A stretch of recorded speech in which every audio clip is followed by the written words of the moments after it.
Welcome to another episode of Big Mike and Little Ant, of course, on the Big Mike and Little Ant channel. Have some amazing topics for you all today to listen to. I want to definitely get your feedback. Just to give you guys a heads up, from now on, we want to keep it at 10 topics every single week, 1 through 10. But if you might get more if there's something else going on in the world, of course. But for the most part, it's going to be 10 topics, 8 topics to discuss. And then, of course, a book of questions, and then some versus questions. So we're ready to go. I'm Big Mike. I'm Little Ant. All right, so let's dive right into it, Ant. Let's get right into it. So, all right. You had a question for me. And there was so the question that he wrote. So I want to put it like he wrote it so that I can clarify it. But He wrote, "Why Big Mike blames the woman who is being cheated on." So now. Let me just say, the reason for my question was Big Mike is on a show called Poetic Charm every Thursday nights at, what's the start time? 9 o'clock. 9 p.m., right? On Thursday nights. And so it's a good cast of people. They come up with a lot of topics. For me, it's like some men versus women type stuff. So they were talking about, people should take accountability. And the vibe was more, it's the woman, the woman, you can blame the woman for being cheated on. Why is she attracting guys who always cheat on her? What is she doing wrong? If she's being cheated on, she got to figure out why she's being cheated on. So I wanted him to explain that because I kind of disagree with it. So I wanted him to go into more detail on our show to tell me his feelings and why he feel like the women is kind of responsible for being cheated on. Okay, so, and I appreciate you giving a history there. So, first of all, that particular meme on that show, Poetic Charm, 9 p.m. on Thursday nights, but that particular meme was about a woman who was constantly being cheated on. But my overarching point was that anybody, man or woman, if they're being cheated on, number one, have to take some accountability for what happened in their relationship and whatnot. And I know your thing was, well, they're not the person who pulled their pants down and whatnot, right? So Correct. I understand that part. Correct. But for me, and I do agree with that as well. But I think most of the time when someone has cheated, people don't normally just walk around and say, you know what, I'm gonna sleep with someone else. That's like a rarity, really. Right. Most of the time, when someone is being cheated on, the person who's cheating is doing it because they're lacking something within their home. Now, as layer to this, first of all, they're lacking something.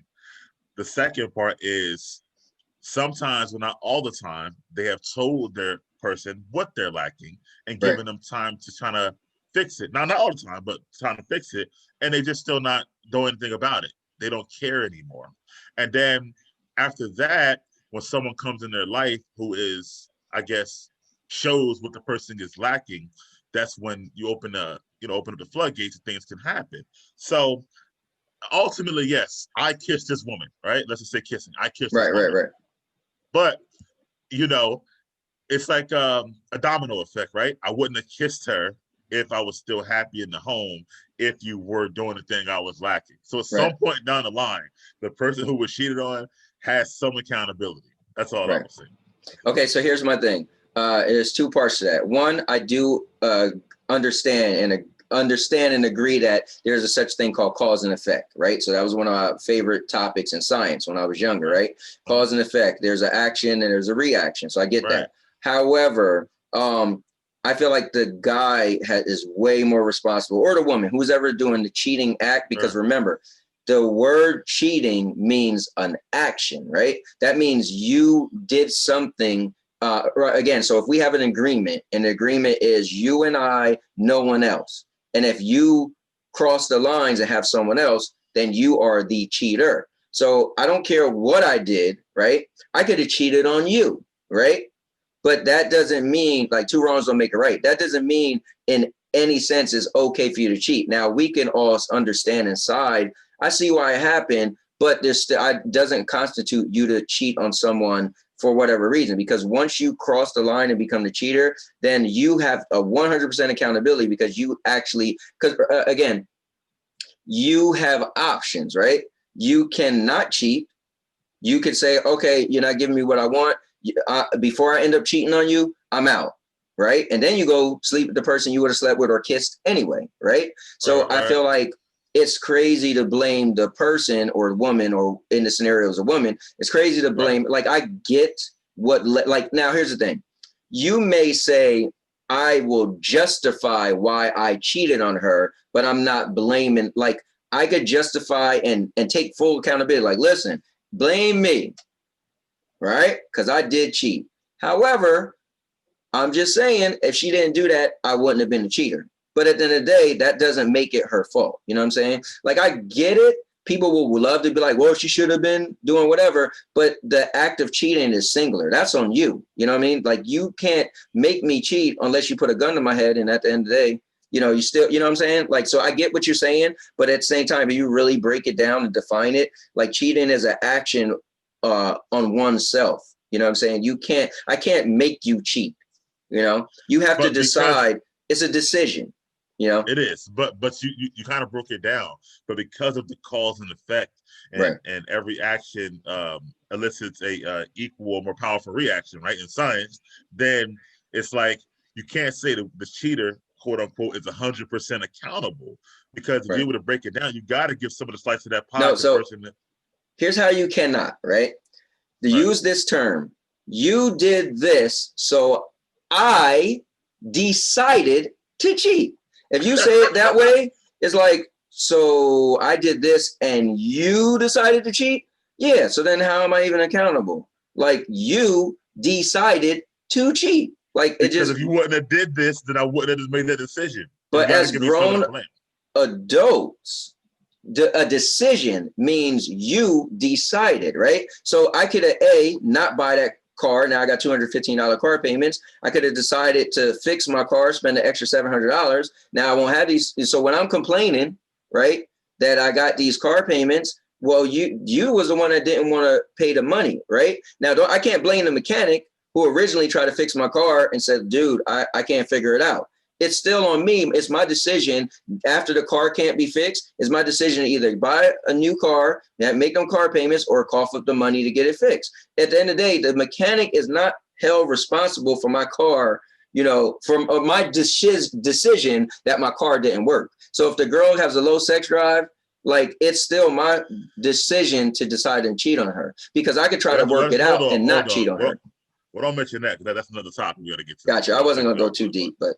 Yeah, but let's keep it to the cheating. Now I understand what you're saying, but provocation is a thing, right? Like, you provoked me into the situation, and even if you say like for example, you go to court, right, and it's you can get off for self-defense. I punched you in the face because you punched me in the face, but really I decided to punch you in the face. I could have just ran away, you know, cowardly, right?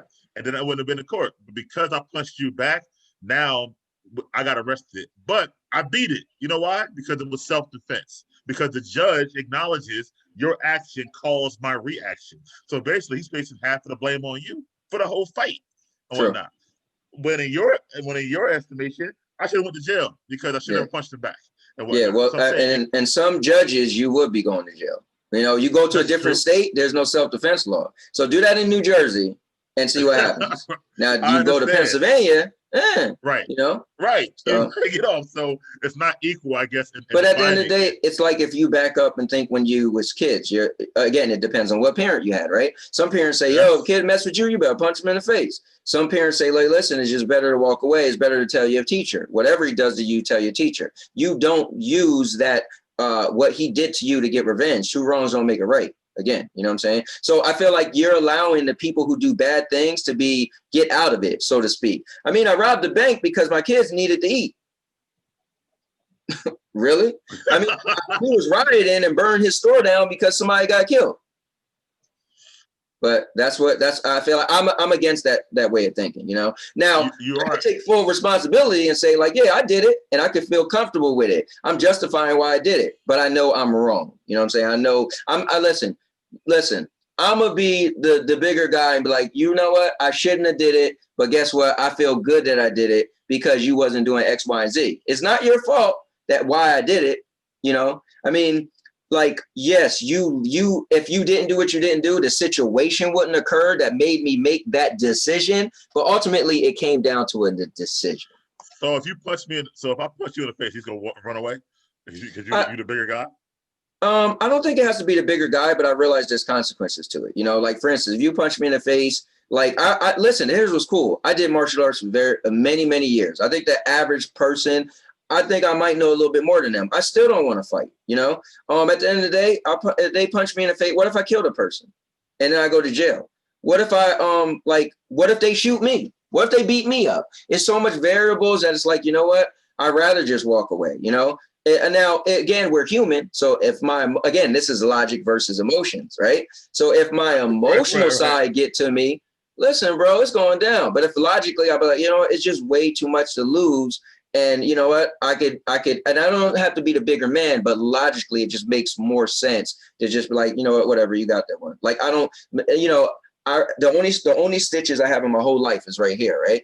And when I was little, I used to date this girl. I was like 13, 14, right? I lived right here. This girl lived across the street from me, a dead end street, right? Both of our houses was the last house, right? So we was dating, we broke up, right? Now she was cross-eyed, right? So my friends was messing with her, and all I said was, I acknowledge, yes, she is cross-eyed. She walked down off her porch, all of the kids slapped me so hard. Logically, I turned my head from the slap, and I said, you know what? You lucky you a girl. I was comfortable with the slap. My friend was like, wait. You were dating her and she slapped you? No, we had broke up. We wasn't together anymore. Oh, okay. Yeah. Okay. So I was comfortable with the slap. I said, whatever, man, you're a girl. You're lucky you're a girl. So logically, I was cool. I'm bigger than her, stronger than her. It is what it is. It ain't kill me. I could walk away from that. Everybody watched it, whatever. Emotionally, my friend looked at me, right? And he said, she slapped you in the face. Red hot. I instantly chased her. She ran to her house, went to slam her door. So you remember back in the day, I had like the square glass window panes on the door. She slammed it. I'm trying to stop her. My hand went through the glass. I pulled my hand back. Like, first instinct is, oh, I'm being in trouble. When my mom come home, it's on. Everybody's like, yo, you bleeding. I look, big chunk missing. My mom came home. I got tore up for breaking her glass and had to go to the hospital and get stitches. Now, go back to that. When I got slapped, I was fine with the slap because logically, like, you know what? You did what you did. Just because you do what you do don't mean I have to act the same way as you. Two wrongs don't make it right. Now, guess what happened when I went to chase after her and slap her, right? It turned out worse. Imagine I'm the guy who cheat on my girl and I get AIDS, right? Now you probably wish you wouldn't have cheated. So I just feel like in life, I look at it like, I'm not going to allow somebody to bring me underneath myself or, you know, logically, it just makes no sense to cheat. Cheating isn't a good thing. It's a bad thing. So no. I agree at the end of it, the end result or whatever. Like you slapping the girl back or whatever. First of all, it's a girl. That's number one. Number two, you know, you can see what wound up happening at the end of the day. But would you say, well, you know what, he chased her and beat her down, so it was her fault because she slapped him? I mean, I guess it was, right? But it was I mean, again, I think every action deserves an equal or reaction. So I feel like if you beat her down, it's worth it a slap. But neither here nor there. I feel like what you're saying is that, you know, and it seems like for you, emotion takes over initially. But if you had time to think logically, you can then do something different. So if somebody punched you in the face and got away from you, if you had like a day to think about it, you probably won't, you know, try to find them and beat them up. Well, and then let's just go back to the cheating. So I'm dating a girl, she's not giving me sex, right? So listen, you should have been giving me sex. Oh, well, I'm about to cheat. I get that, right? I definitely get it, 100%. However, I just feel like logically, I feel like, you know what, it doesn't, you know what, whatever her issues are, maybe we could work it out. Maybe I could be like, you know what, for whatever reason, you know? So I just feel like, I mean, I feel like this though. I feel like we're missing a part of it. We're missing a part of the people who, you know, who I know personally, who I've discussed on certain shows, who don't want to leave their home. Like we talked about, right? Don't want to leave their kids. Have so many things combined together that by leaving, it'll be. Well, we're not even talking about that yet. We're not even talking about that yet. We're just talking about you think the woman should be is at fault, or I guess you're not at fault. You're saying should be responsible for explain it. Let me hear your words. Again, not the woman. Let me say the person, right? The person. I feel like if they and only if this happened. There are some just dogs out here, women and men. But I'm saying if it was a situation to where the person tried for years and the person just not getting it or don't want to get it or don't want to fix it, then they should have some accountability as well. But in that meme in particular, if it happens to somebody over and over and over again, that's anything in life, bro. Obviously, you're doing something wrong. You know what I mean? To where, you know, because you're the only common denominator, and that's what it was. But think about it. You're something wrong could be you just dating the bad boys. So is it, you know, you could be just dating the guys who you be like, yo, you know, he messed with all those girls. Why would you even be in a committed relationship with him? Now, yes, you should have some accountability. Like, I feel like I'm big on character, right? So this is where I am. If you dated with the guy who sleep around, don't be shocked if he end up sleeping around on you, but it's still on him to sleep around on you. You know what I'm saying? If he looked you in the eyes, again, I'm a handshake guy. Like, listen, bro, I'm going to be there at 10. I'm gonna be there at 10, you know, and if I'm late, then I'll explain why. So I feel like if the guy say, hey, I'm in a committed relationship with you, and you take him at face value, then he's cheating on you. Like, that's so unfair, you know? But that's so unfair, but you do have to look at the mirror at some point. Like, and people do it all the time and say, and most of the time it's afterwards or later, and reflect and say, well, was I my best self in this relationship and whatnot? Right. What did I not do and stuff like that? Right. So ultimately for the act, you're right. Like if I, well, and then I'm gonna go somewhere else in a second or whatever like that. But if I stuck my, I'd say I keep it PG. If I kissed another person and whatnot, then obviously the act is me is wrong. But I feel like something has led to the act. But I agree. Since you're a fan, and you say you're a fan, do you remember a New You radio where I said, "What is cheating?" Do you remember that topic and whatnot? So I wonder was I even on that show? But well, no, I wasn't on New You radio yet. But I remember. I don't remember your exact definition. I just remember listening to the show and having my definition of it. But. Okay, all right. So your definition is just straight up: if someone else did something outside of their relationship or marriage. Well, I feel like an agreement between two people. When you break that agreement, again, what constitutes cheating, right? So somebody feel like if the agreement is for you and I are the only two people that will be physically and emotionally involved within each other, if you step outside of that, then that's cheating. Okay, so. I asked that question, and it was a question. It wasn't like me defining it, by the way, but it was a question. And I asked that because there's, like you said, there's me and there's you in this relationship or whatever like that. But my question was at the time, if the, I guess it was a question, what defines cheating? Because normally the person who is the cheater, who is cheating, they feel like they're cheating. At what point in a relationship where you're mentally done, but haven't verbalized it to where it's no longer even cheating to you because you're done with it anyway or whatnot? Well, like I said, you can justify it. Like there is points in time where you break to the point you're like, listen, I don't even care. Everybody in their mind could call me wrong, but I know why I did it. You know, you could feel confident with it and be like, I'll be the bad guy, but hey, but you still had the decision to just break up with the person. That's just my point. I feel like, you know, if my daughter was cheating on her boyfriend or my daughter got cheated on by her boyfriend or vice versa, somebody could have just not cheated by ending it. It's like, it doesn't, you know what I'm saying? So I feel like you got the full accountability because yes, cheating is forget the action, right? Because it could be emotional. Cheating is a decision. You made the conscious decision to cheat. Right. So once you decided to cheat, you kind of took that person out of it because you didn't logically say, you know what, it doesn't make sense for me to cheat. Let me just end the relationship. So that's why I'm almost getting the person off the hook. Like I get where it led up to, but you still cheated. It's a decision. You know, somebody can't make your decision for you, you know? Yeah, I guess that goes back to where they can create the scenario. Okay. They could create the question, right? They could create the question, which makes you have to answer yes or no, but they can't make you answer yes or no, is what I'm saying. You know, if the law say don't run the red light, but you're late at work, you're late for work, you might run the red light, but the law says not to, right? So if you get that ticket, you know, you made the conscious decision to run the red light so you can make it to work because you were running late. So same thing with your cheating. They created the question, should I cheat or should I not? But they didn't make you choose yes or no.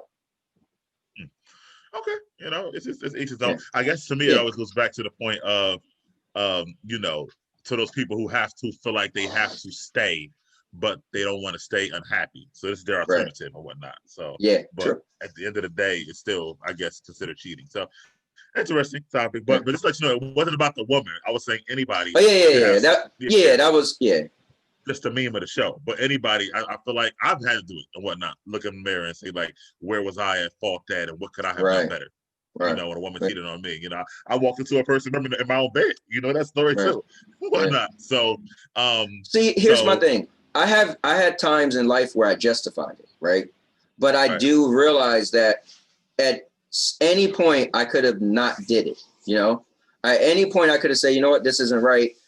This two wrongs don't make it right. I'm just out. You know, I'm with her and she's not giving me this, or she's whatever, or emotionally I'm pissed off or whatever. But at the end of the day, I made that conscious 100% undeniable decision. Like, she led me to have to make that decision, but I made that decision. You know what I'm saying?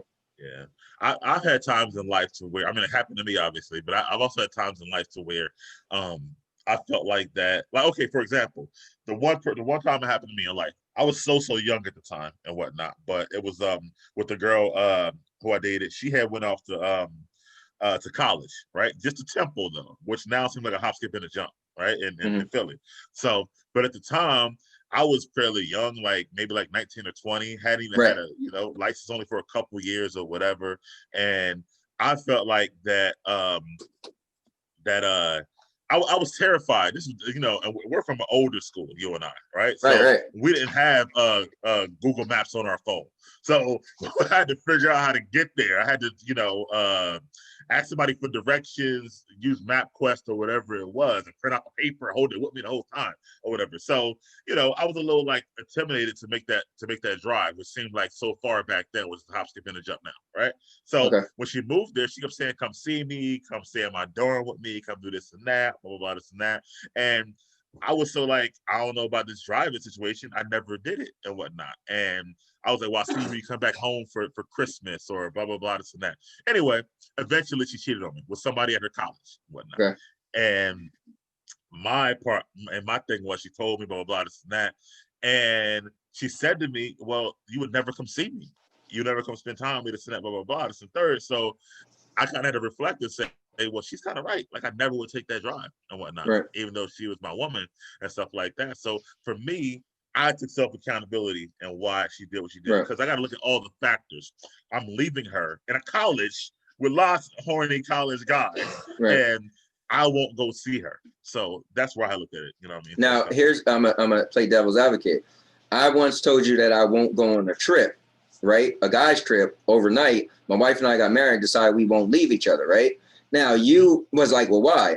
I was like, I mean, a lot of things could happen. And on the show, you guys talked about, I brought up my situation. It was like, and you guys was like, I can't be with somebody I can't trust. So how could you feel you're accountable because you left her in a situation where it could be other guys? A relationship, again, is an agreement between two people, right? So you know, at the end of the day, it's like, so it's your fault because you can't trust her. You know what I'm saying? Like, it's your fault because she's put in a situation where she might just happen to cheat, right? That's not your fault. So it's like my wife and I, we know that the evils of the world is out there, and we both know we're attention people, we're flirtatious, we like to talk to people. It's just our personal thing where, listen, we love our marriage, we love to block some of the evils of the world. Now, can people say like, so you don't trust your wife? I mean, I do, but then I don't. Like, I'm being real. Like, I'd rather not test the waters. Like, I like to say this.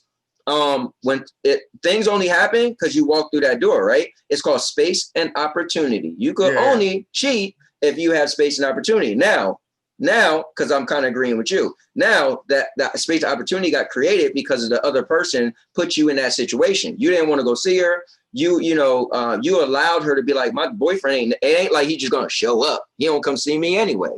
But that's still on her, right? Because it's unfair to say, well, it's my fault because I couldn't trust her.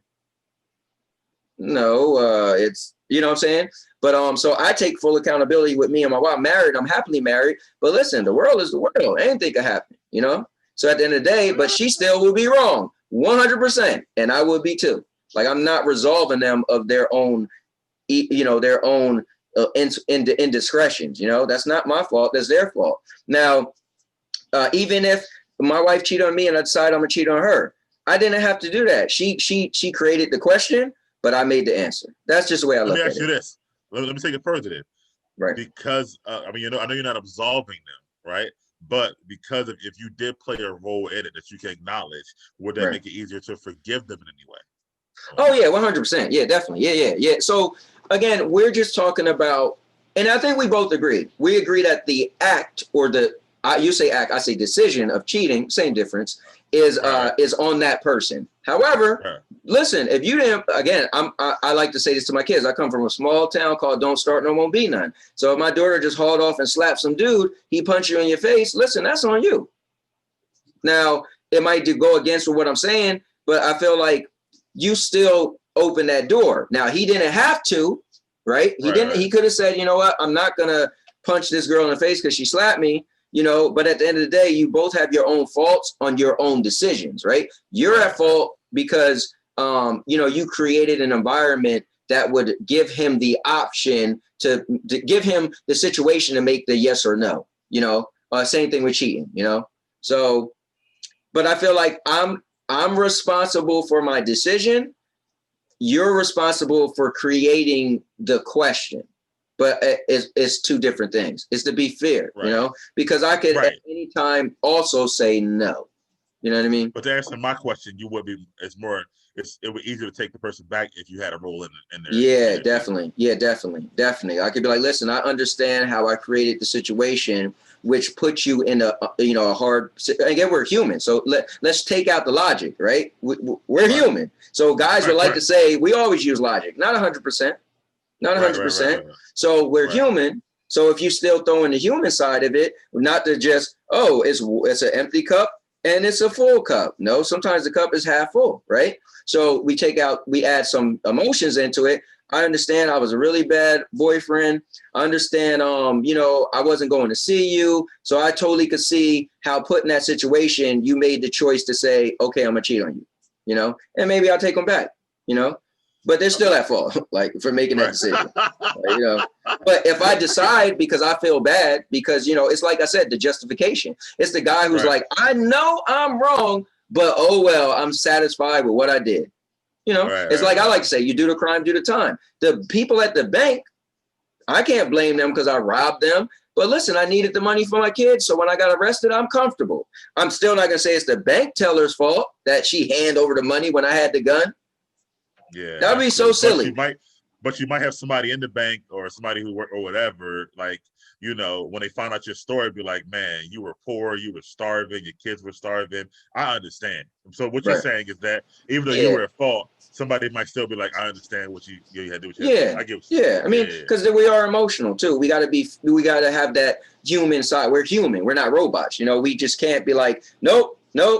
Like now, if you grew up with morals, your morals would be like, nope. But we're also human and we have what's called feelings and emotions. So instead of being like, nope, you're like, you was wrong, but I see why you did what you did. Yeah. Actually, so for full disclosure, years later, me and that girl, I'm getting back together, actually, about 4 years later after that and whatnot. But that did take a toll on me at the time. But to your point, if I had to, 4 or 5 years later, because I was able to go back and see my part in it, it was much easier to say, we can try to work this out now. We're both a lot older, blah, blah, blah, So I think because had it been like, look, man, I'm at cause now. These dudes is out here. I know you're coming to see me every week, but, I had to step out. Now, I probably would have took her back at that point. Right. Yeah. And I'm not saying people don't have a part to play at all. Right. I don't want to say that, but I want to say, to be fair, it sounds like it's the same thing, but it's not. But to be fair, it's not your fault that you put me in a situation that made me make the decision to cheat, but it's not your fault that I cheated. If that makes sense. I know some people are like, it's the same thing, but it isn't. You know what I'm saying? Because you had a decision to say yes or no, I got you. All right. Well, but to your point, I wouldn't be here if you didn't create the situation for me and make a decision. So. Okay. All right. Well, let's move on. Yeah. Next topic. All right. So next topic, number 2, guys. Remember, we're doing 10. This is we're gonna do 8 questions or 8 topics, and then we're going to do a book a question segment, and then we're going to do a versus segment. So the second question we have, which is Mike brought this up, and I apologize. He sent it to me a couple weeks ago, and I wasn't even paying attention. So it's cool that we're going to talk about this. But restaurants are now being defiant. So they're refusing to operate at the less than the full capacity. And also, we could tie in my favorite restaurant is closing because they were following the rules and they wasn't making enough money. So let's kind of get into that. All right. Well, I'll start with the defiance part like that. So there's an article. So we went in deeply about the gym in South Jersey who was openly being defiant, had plenty of fines earlier in the pandemic stages, and ultimately, got police involved. It was such a huge thing every single day. And they were kind of having a personal fight with the governor about not operating the way he wanted them to operate and stuff like that. Well, the governor has open restaurants. You go all the time, and I go too, you know what I mean? But since we go, I think we both noticed that both are operating at half capacity, right? Yes. They got different rules and regulations when you're in there, as far as wearing the mask and stuff like that. And this, it's working for a lot of different places. And then, real quick, to be clear, New Jersey is less than half because it just was a big deal a week ago when Pennsylvania went to 50%. So Pennsylvania is now operating at 50%, whereas Jersey, we're still not even at 50%. Gotcha. All right. So, because were you in Jersey at the on the border? Where were you at? That was we went to Jersey. Yeah, we went to Jersey. Right. So it was like you could notice it was like 25. Oh yeah, yeah. Okay. It was so many empty tables. Yeah. Think about it. We went to On the Border yesterday. We went last Friday to the Cheesecake Factory. Like we like to eat, but we like to, know. So it's some empty places, and we even went. I'm trying to think. We went somewhere, and the lady was like, "Oh, you can't sit there." Oh, we went to Panera Bread. And a couple weeks ago, and they got a sign on different tables that said a table with the green sign you can't sit at. I'm like, oh wow. I'm thinking you could just sit wherever, and then when new people come in, they'll tell that person to sit wherever. No, the sign says if it's a green sticker, you can't sit there. I'm like, oh, so you can choose wherever you want to sit, but you can't sit at the green stickers. Yeah, and just for me, I went to Bahama Breeze last week, I think, and so in there, I luckily, because I have gone online and made a reservation, right? Because I was just like, all right, cool, I know where I was going. But when I went there, I'm at the front where they're like, what's your name from a reservation? Somebody behind me was, while I was waiting for me to be seated, like walked in, right, regularly. They said it's over a 2.5 hour wait, and we're not really taking in people just walk-ins right now because it's so much, the tables are so spread out. They can't pull people in. This was a regular Saturday night. It was a 2.5 hour wait, bro, for people walking in. So when we went to Cheesecake Factory, because they don't do reservations, right? When we had an 1.5 hour wait. So we sat in our car for 1.5 hours. Right. That's crazy. And then we got put outside at the outside part. Yeah. And that night was chilly, but they had like the heated things and stuff, so it worked out. So yeah. We went to the inside outside part, I guess, in Bahama Breeze, kind of outside. You can look out the thing or whatever like that, but same thing. So you definitely could notice the difference with it. Now, with that being said, some restaurants, especially ones who don't get that many people, or ones who are not chains like a Cheesecake Factory, or ones who are smaller, they just say, listen, I can't afford it. If my restaurant has to operate at full capacity or it won't run. So they're being defiant. They're saying, listen, I'm gonna do what I gotta do. They're accepting the fines daily. But the one guy in the article I read, he said, I wish all the restaurants would band together. I feel like just strength in numbers, as people always say. And if we band together and protest against the governor for not allowing us to operate at full capacity, then he probably would allow us to do it. But anyways, in the meantime, he just cannot do it. Now, what are your thoughts on this when you hear this? So I definitely understand what they were saying. I'm gonna add a little context. We've been going to Delaware a lot because Delaware has a lot to do. One of the times we went to Delaware, it might have been my wife's birthday. I took her to Delaware and we went to a restaurant, and they just opened up indoor dining. So they must have been running at like 25%. The guy said they made more money when it was just takeout only, because people will go to their favorite restaurant to get their favorite food. Once you open up, people don't go to the small places because they just want to get out because there's not much to do. So they'll go to different places instead of come to their favorite place. So to give context, these restaurants are losing, the smaller ones, like not the chains, they're losing money by not operating at full capacity. Now I'll say this, I disagree with the whole band together.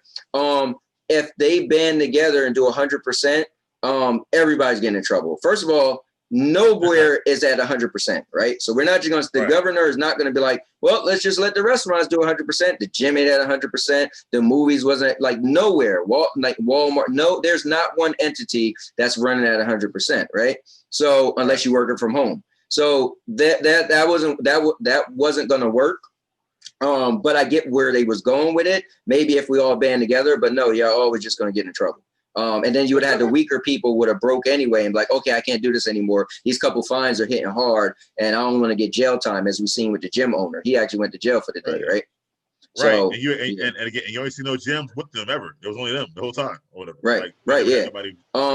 I feel bad, but because like when I went to that restaurant, they explained like we're not getting as much, we're not making as much by only operating at a limited capacity. So it's a catch-22. I mean, we're doing a limited capacity because we want to keep the space from people so people don't catch this disease, right? Or this virus. Right. So it's supposed to be a benefit for your health. So do you want to eat at your favorite restaurant more? Or, okay, let me say this. Do you want to make more money than helping someone not potentially die? So at the same time, that's but if their livelihood die, you know, but that's my thing. It's kind of like I definitely get it and feel bad. However, what you're saying is you're ready to sacrifice anybody for your livelihood, which is tough for me to agree with. You know what I mean? Because a lot of these places, especially like the diners, especially like we know the diners are like the old folks club, right? They're always at the diners and stuff like that, right? So the fact that those are the ones that we know are more at risk and you're willing to sacrifice that to operate at more capacity, I just feel like that's not morally, that don't sit right with me and whatnot. I agree. You know, in a certain way. Also, I feel like it's like, you know, it's like when you were a kid, it's like, listen, I'm gonna give you this or whatever, right? You know, your mom was like, I'll give you this. You be like, I want more. Listen, you can either have that or have nothing. That's how I feel like. Like he's like, listen, I'm giving y'all 50%. I could take it back to nothing. You know what I'm saying? So it's you know, it's up to you or whatever like that. Because if we were a kid and your mom said that to you and you'd be like, know what? No, I'm taking all of it. What would happen to you? Right? You tore up. Right. So my point is that I don't feel bad because they're getting fined and stuff like that because the rules were the rules, but they're in place for a reason. You know what I'm saying? Right. Correct. So I don't feel bad about that. And I feel like that restaurants, like movies, right? Like everywhere else, it's a pandemic. It's a worldwide pandemic. The ones who are still operating and doing well, you got to get creative. You know what I mean? Right. Whether it's put more tents, heated tents out there so people can go outside. Whether it's change up your menu a little bit, spice it up so you get more people doing what? Maybe it's give discounts on takeout. So again, something's better than nothing and whatnot. So you be like, listen, if you come here, the burger's $10, but for takeout we're doing it for $7. 7's better than 0. You know what I'm saying? So I just feel like that you got to get more creative in what you do and stuff like that. So that's how I feel like. But I don't feel bad for them, and I feel like that and that's my biggest takeaway is the fact of them putting people at risk for that. And I feel bad for. I mean, I don't feel bad for the people because, again, like the cheating, right? You made a decision to go to that restaurant operating at 100% capacity. So I don't feel bad for you. And not even that, we could back up. It could be at 25% capacity and you still made a decision to go also. I mean, at the end of the day, you could stay home, so period. I'm sure there's people going at low capacity places and still getting it. Everything's not 100 proof from this virus. So you got to think of that too. It's a virus for a reason and stuff like that. But I just feel like they're like you said with the cheating, creating an environment for operating at 100% where it could be more likely to get it, stuff like that. Correct. Yep. Especially now, not now, but yeah, now moving forward, when you got the wintertime coming, like now you can't, like, you got to shut the doors, you got to turn the heat up and stuff like that. It's not like you can like all sit outside or have even like, and I've been at places now that keep the doors open on both sides so the wind travels through, so it's not locked in. You can't do that in the wintertime, stuff like that. That's right. So, you know, things will change. But moving forward, some restaurants who did follow rules, like you were saying, you talk about you know, closing.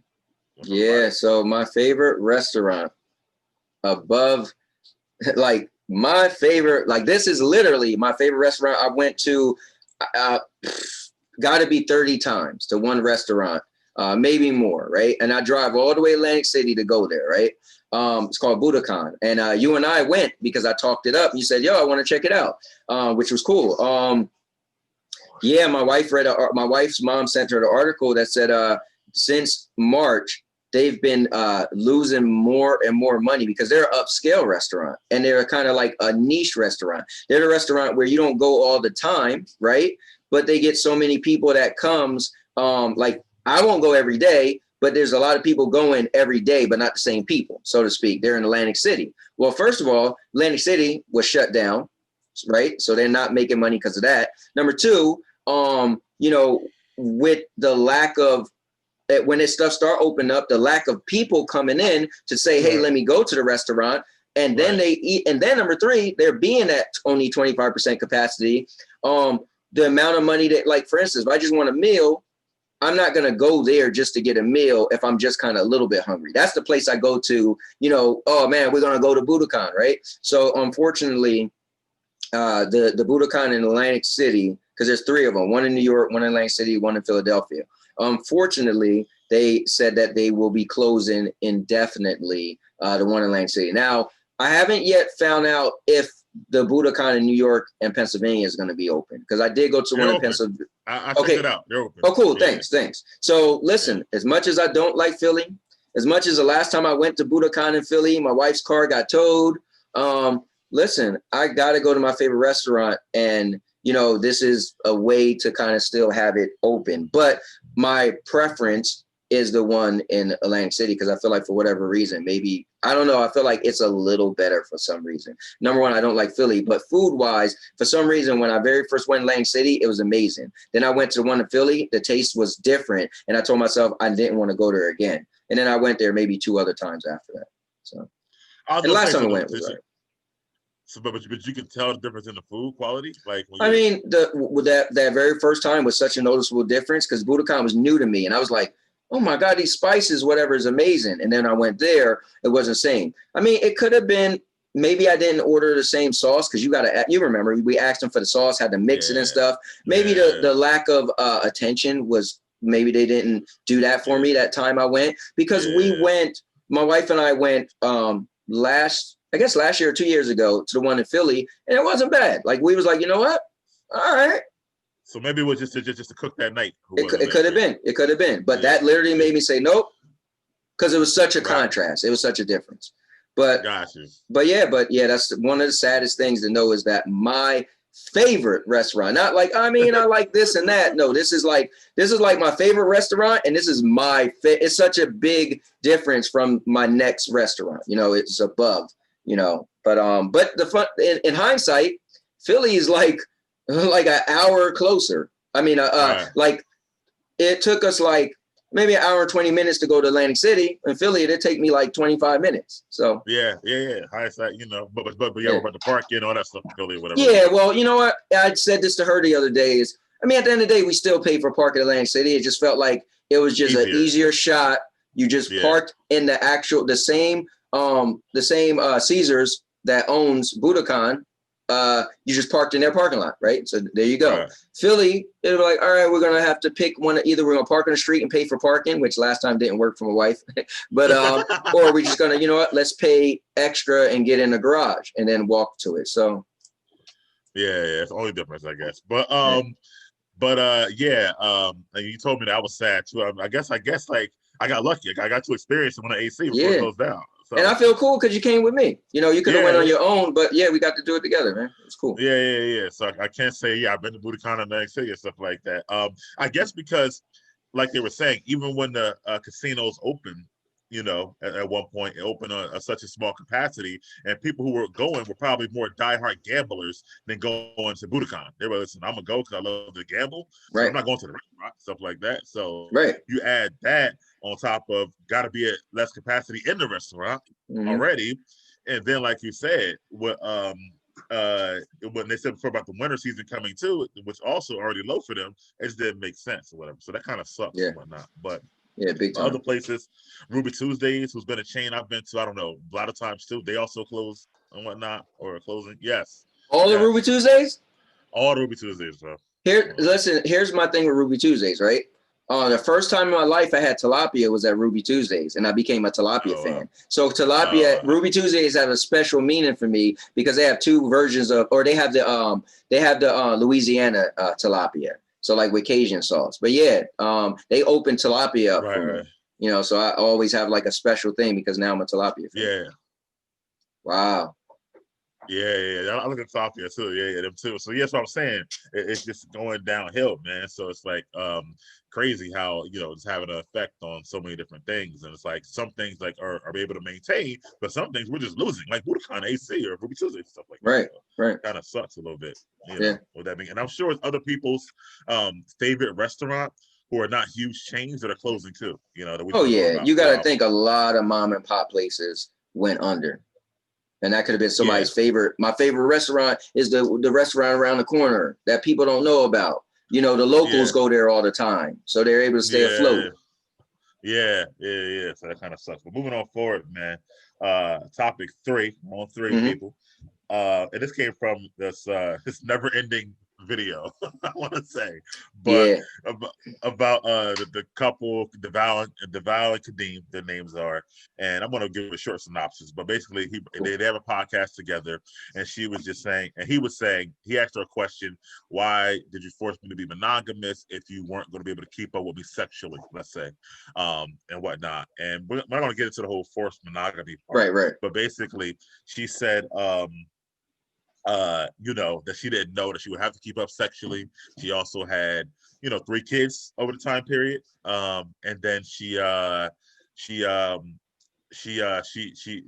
like sex is a chore, you know, at this stage of her life.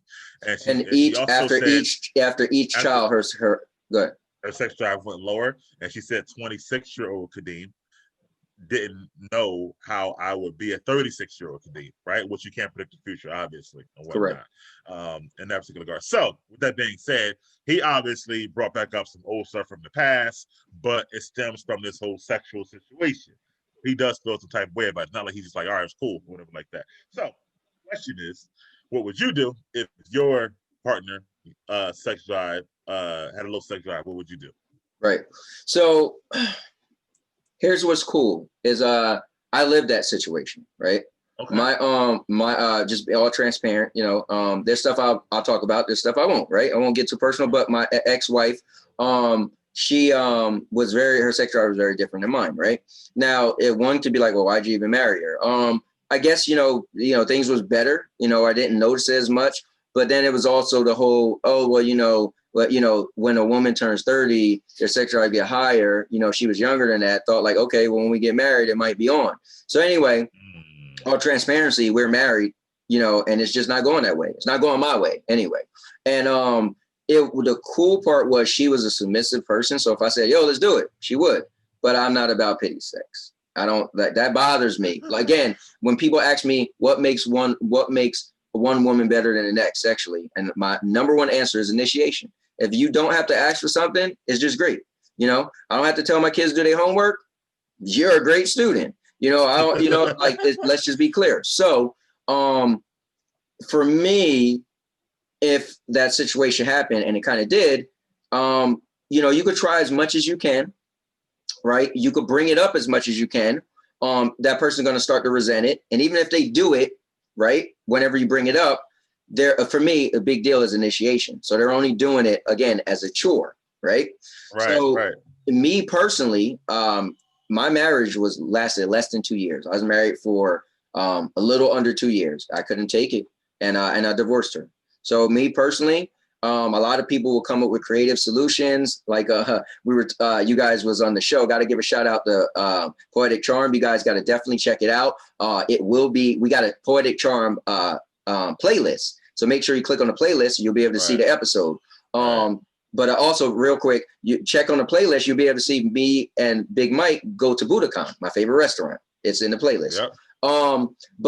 You know, people was being creative on Poetic Charm and say, well, maybe he just get a side chick, you know? Me personally, I feel like you could come up with a lot of creative solutions, but it's still not helping your marriage, right? Because I married you to be with you, and I married you to be fulfilled by you. I think what is it, Dr. Annette? Is she doctor? Yeah, Dr. Annette. Yeah. No, matter of fact, I don't even think it's her. I think it was going back to Poetic Charm. It was Destiny. She said a psychiatrist or somebody she knows said, what do you define love? And which is cool. She said, when you love somebody, you want to be happy, right, with that person. When you're in love with somebody, you want to make that person happy, right? So what's the point of me being in a marriage? Because I figure if I'm in love with you, I want to make you happy. I would assume you want to make me happy. But just giving me sex as a chore isn't making me happy. And I don't think it's making you happy either. So now we're having a disconnect. So therefore, me personally, if my partner had a low sex drive, I would try as much as I can. But I think if mine is so much higher, it's just going to ultimately not make the marriage fulfilling. Now, with full transparency, that wasn't the only reason I divorced my ex-wife. We also just I was starving emotionally as well. You know, I felt like I'm a talker. I go on all day. She wasn't, right? She was more quiet. So I felt like on top of not getting fulfilled the way I want sexually, I wasn't getting fulfilled the way I wanted to emotionally. And I feel like for guys, we're kind of like, oh, emotions is a girl thing. But you take away emotions for a guy, you'll see him, he's starting to sound like a girl. He'll be like, and I was like finding myself complaining, you don't talk to me, you know, we watch a movie, we don't discuss it. So in the end, I think if your partner has low sex drive, I would just, it can't go on for me. I'm just gonna get a divorce. All right. Well, before I go into that, also Anthony goes in detail more about that situation and his wife on Poetic Charm called The Divorced Man. It's on Spotify on the Josh Waring podcast, which we had a full show about that as well. But you remember that, right? So yeah, I do. So, great detail. I think I went in great detail with all of my relationships. You did so much so your first wife said you back. But anyway, yeah, contacted me. Yeah, so you almost got me stabbed, but but anyway, so in your situation, you literally went into it though, like knowing her sex drive wasn't as high as yours, or she couldn't keep up with you. I definitely knew it was less than mine, but when I met her, she was the goody girl. I was her third boyfriend ever, right? When I met her, I think she was 25 when I met her. But it did deteriorate though. I will say that, like after marriage, it got worse, or you know, it did. And it was cool listening to you guys at Poetic Charm because she was one of those, I can't move in until I get married. So I didn't live with her until we got married. So like you were saying on Poetic Charm, seeing her on the weekends, doing whatever, you don't know how it's going to be when you lived, together. So I had no clue it was going to be like that. Yeah. Okay. So it's that makes more sense. Yeah, because when you heard what I said, I'm like, of course. She already, she knows what's happening the weekend because it's every weekend and stuff like that. And she done got rested. She good, but on a regular Monday, Tuesday, Wednesday, like, I wanted more than just the weekend. I live with you every day, and she's like, nah, you know what I mean? So okay, now I see that happen. Now you were okay with that, waiting till marriage to move in together? So I wasn't, but I loved her. And I respect her wishes. She was the family person. I remember I was going to move to California. My job had a thing open up where they opened up a new office in Palo Alto, and they was going to move people out there, everything. I was like, this will be really cool. And her and I was dating at the time. She was like, listen, I can't live with a person unless I'm married. I didn't even propose at the time, but I liked her. And I said, okay, so I decided not to go. Then down the road, I proposed to her. We're engaged. And, you know, her whole thing was, I mean, she made it clear from the beginning, like I couldn't move in with somebody unless I'm married. Like my family, that's not cool. Okay, cool. So we literally bought a house before we was married, as the house was, getting ready for us to, we was trying to time it right. And then we got married. I had to stay with her parents for a little bit until our house, like everything went through, because it was a short sale. So it took 5 months. And eventually we moved in together. And yeah, things was, you know, even like cleaning, she was, you know, not to put her business out there, but she was a little messy. I had no clue. I mean, I guess I could have paid attention to her car. But, you know, but yeah, so long story short. Oh, because before that, she didn't live by herself. She lived with her parents. She lived with her parents. Yes. I wasn't like I was going to her house. You know, I stayed at night at her parents' house very few times where it's like, yo, you got to leave by 5 in the morning because my dad's going to be up. You know what I'm saying? So I ain't really just stay there, you know. I noticed little things like, man, her room's messy. Like, I've probably seen her room a handful of times where I snuck upstairs, like, oh, look at her room, you know, but like, damn, her room's messy as hell. But you don't get the full picture, you know. You just think, oh, she could be having an off week, you know, stuff like that. Oh my God, yo, this story, yo, you left all this out on their podcast, by the way. I think that was a long time ago.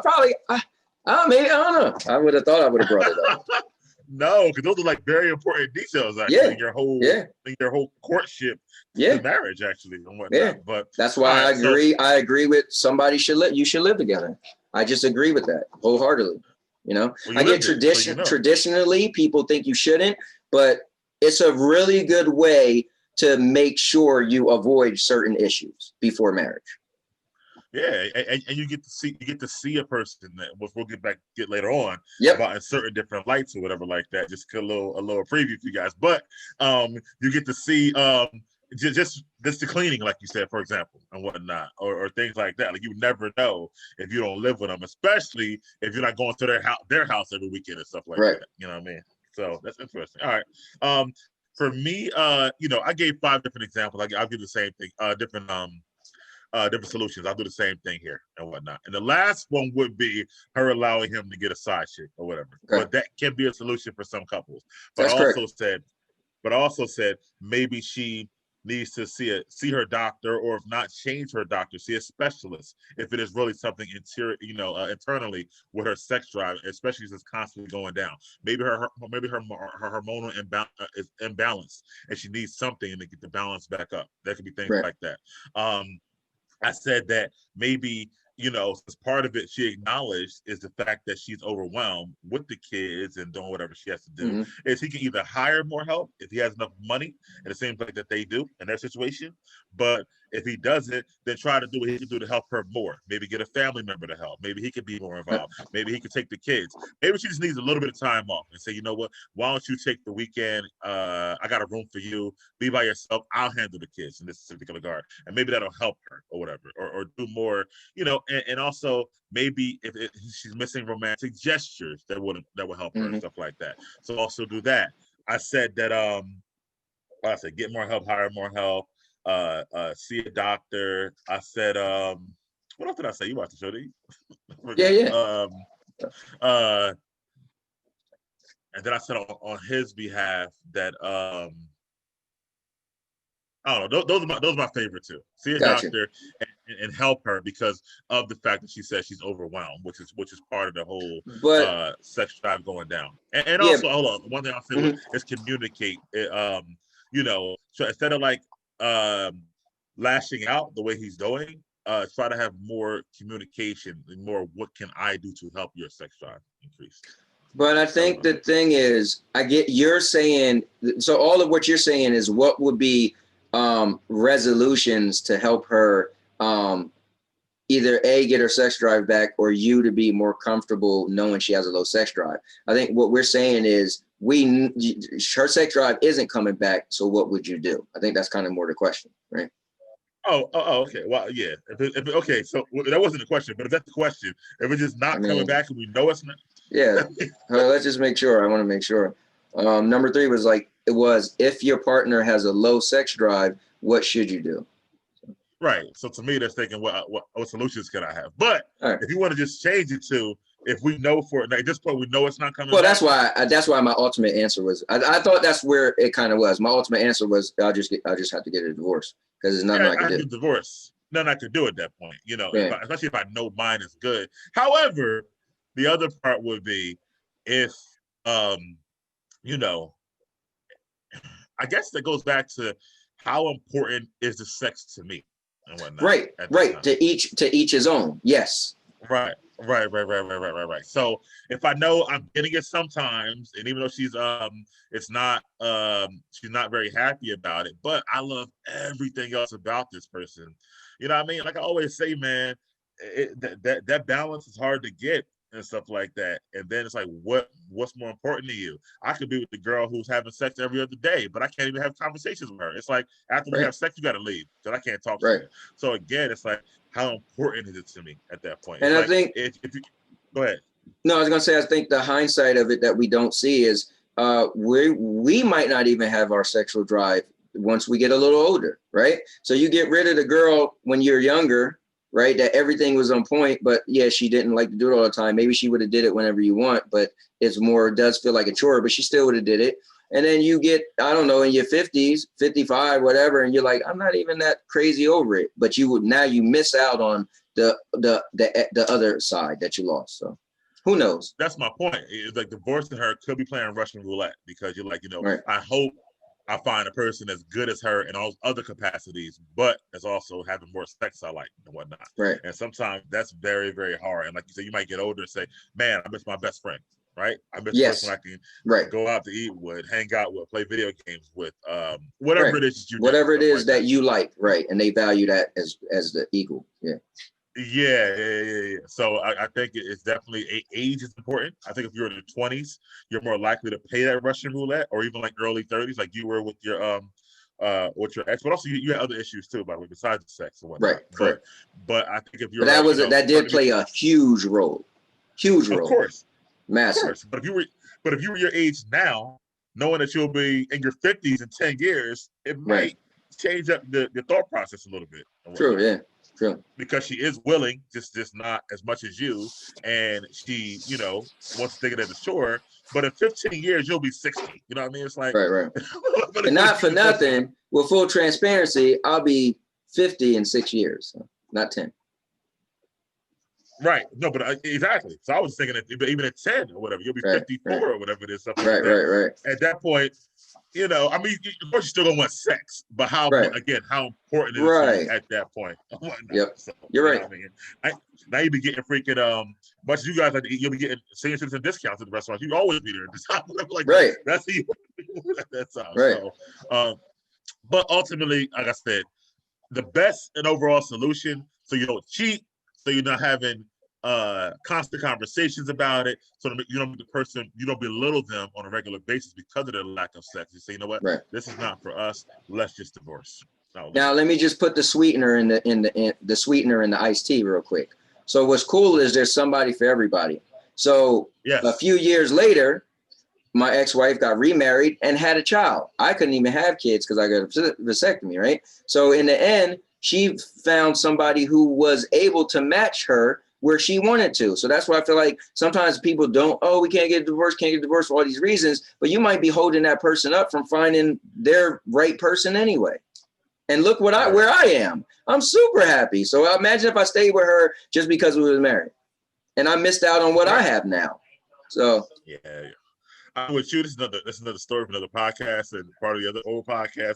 But I think that thing started out like bad, whatever. That's my thing. Like there was some writings on the wall there. But moving on forward, man. It's on you actually, I think, for this one. And it's your topic. So go right to number 4. Right, sounds good. Woo! So we're gonna jump into we're gonna jump into number 4. Number 4 says, what would you do for a date besides take someone to dinner nowadays? Now, reason why I brought that up, actually, my wife came up with that topic. All we do is eat. So it's like, what else can you do nowadays? We got no movies. I mean, if we could get creative to go to movies, but it ain't really nothing playing that we want to watch. So what I wanted to bring up is let's talk about that. Like, didn't you go to a comedy club or something like that? I didn't, no, but I did go to a winery just last weekend. Oh, okay. I went to a winery, myself and my girlfriend, my kid, and we had a wonderful time, bro. Now, full transparency, like you, I'm not a drinker. I don't drink, but she does. Right. She enjoyed it. Now, they got food there. They got water there. Cool. They got a live jazz band playing in the background or a guy singing and stuff like that. It was a beautiful place. So I had a wonderful time. So even though I don't drink and whatnot, Right. it still was okay, for me and whatnot. And I took a That's a sip, good one. because it's wine. Yes, that was good. Yeah. It's one side right in South Jersey. Probably for you, I mean, it was an hour for me, so for you, it'd probably be like 25 minutes, something like Oh that. yeah, maybe yeah. That's cool. Maybe you gotta let me know because my wife drinks and I don't, so we're in the same scenario as you. Cool. Yeah. So yeah, I'll let you know where it was at, bro. It's very, very nice. We had a reservation. But it still sounds like you went out to eat dinner at the end of the day. Like, what else did you do at the winery? Like, did you just go taste? I guess if they didn't have food, I guess I would have still enjoyed it because we didn't even eat anything. Like we had we wound up because we that was the night with the Bahama Breeze that I mentioned earlier. So we didn't eat because we didn't want to, get full. Right. We're going to Bahama Breeze. I think we got like one appetizer of like a small flatbread pizza for the two of us, right? So we ate like a slice of pizza or whatever. So it wasn't really dinner, but it was just like wasn't nothing else there. But I guess like going to like a live show, like it was like a band's playing. It's a nice ambiance. It's just a beautiful place. We were talking, enjoying each other and stuff like that. So I felt like that was cool. And she was like sipping the wines and found the one she liked. They give you like you can sip like a small amount of. And then you find the one you like, and we got a bottle and stuff like that. So I thought it was just a nice place or whatever. I mean, it's not a lot going on, but if you're the type of person who could just sit and enjoy some music, enjoy your wife, I don't think it's that bad of a place and whatnot. So that's one of the things I did. What else? I mean, there are some museums that are still open at half capacity. I mean, art places. There are things to do. It's just that you got to really. That's what I'll say. There are things to do, but it's not as easy to do it as you used to be able to do it. So for the winery, I probably now full transparency for me. Whenever I do something or go somewhere or have something planned, I do hours of research, right? I look up the place. I want to know all, and especially now, I want to know all their rules, their COVID rules, the time I got to be there, the parking situation, everything. So I probably looked up 8 different wineries between Jersey and PA, looked at everything about them, like which one had, patio seating, which one had music, blah, blah, blah. And then I figured out the best one. So my point is that there are things to do, but it's not just, let's go here. You got to figure out what's the COVID rules. Do I got to make a reservation? How long I got to be here? So it's just a little bit harder, I would say. Gotcha. Yeah. I mean, I have to. Everybody just have to figure out what they like and what their interests are. And I was trying to think like the go-to for us is going out to eat and the movies.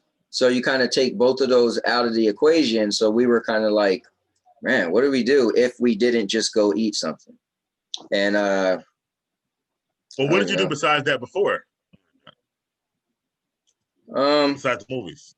Well, we actually also like to go clubbing. So we would go dancing. Yeah, we like to every so often. Because bars aren't open and stuff like that. Jersey especially. So that's tough. Yeah. But what is open, which is hilarious, but we occasionally, my wife and I would go to the strip club.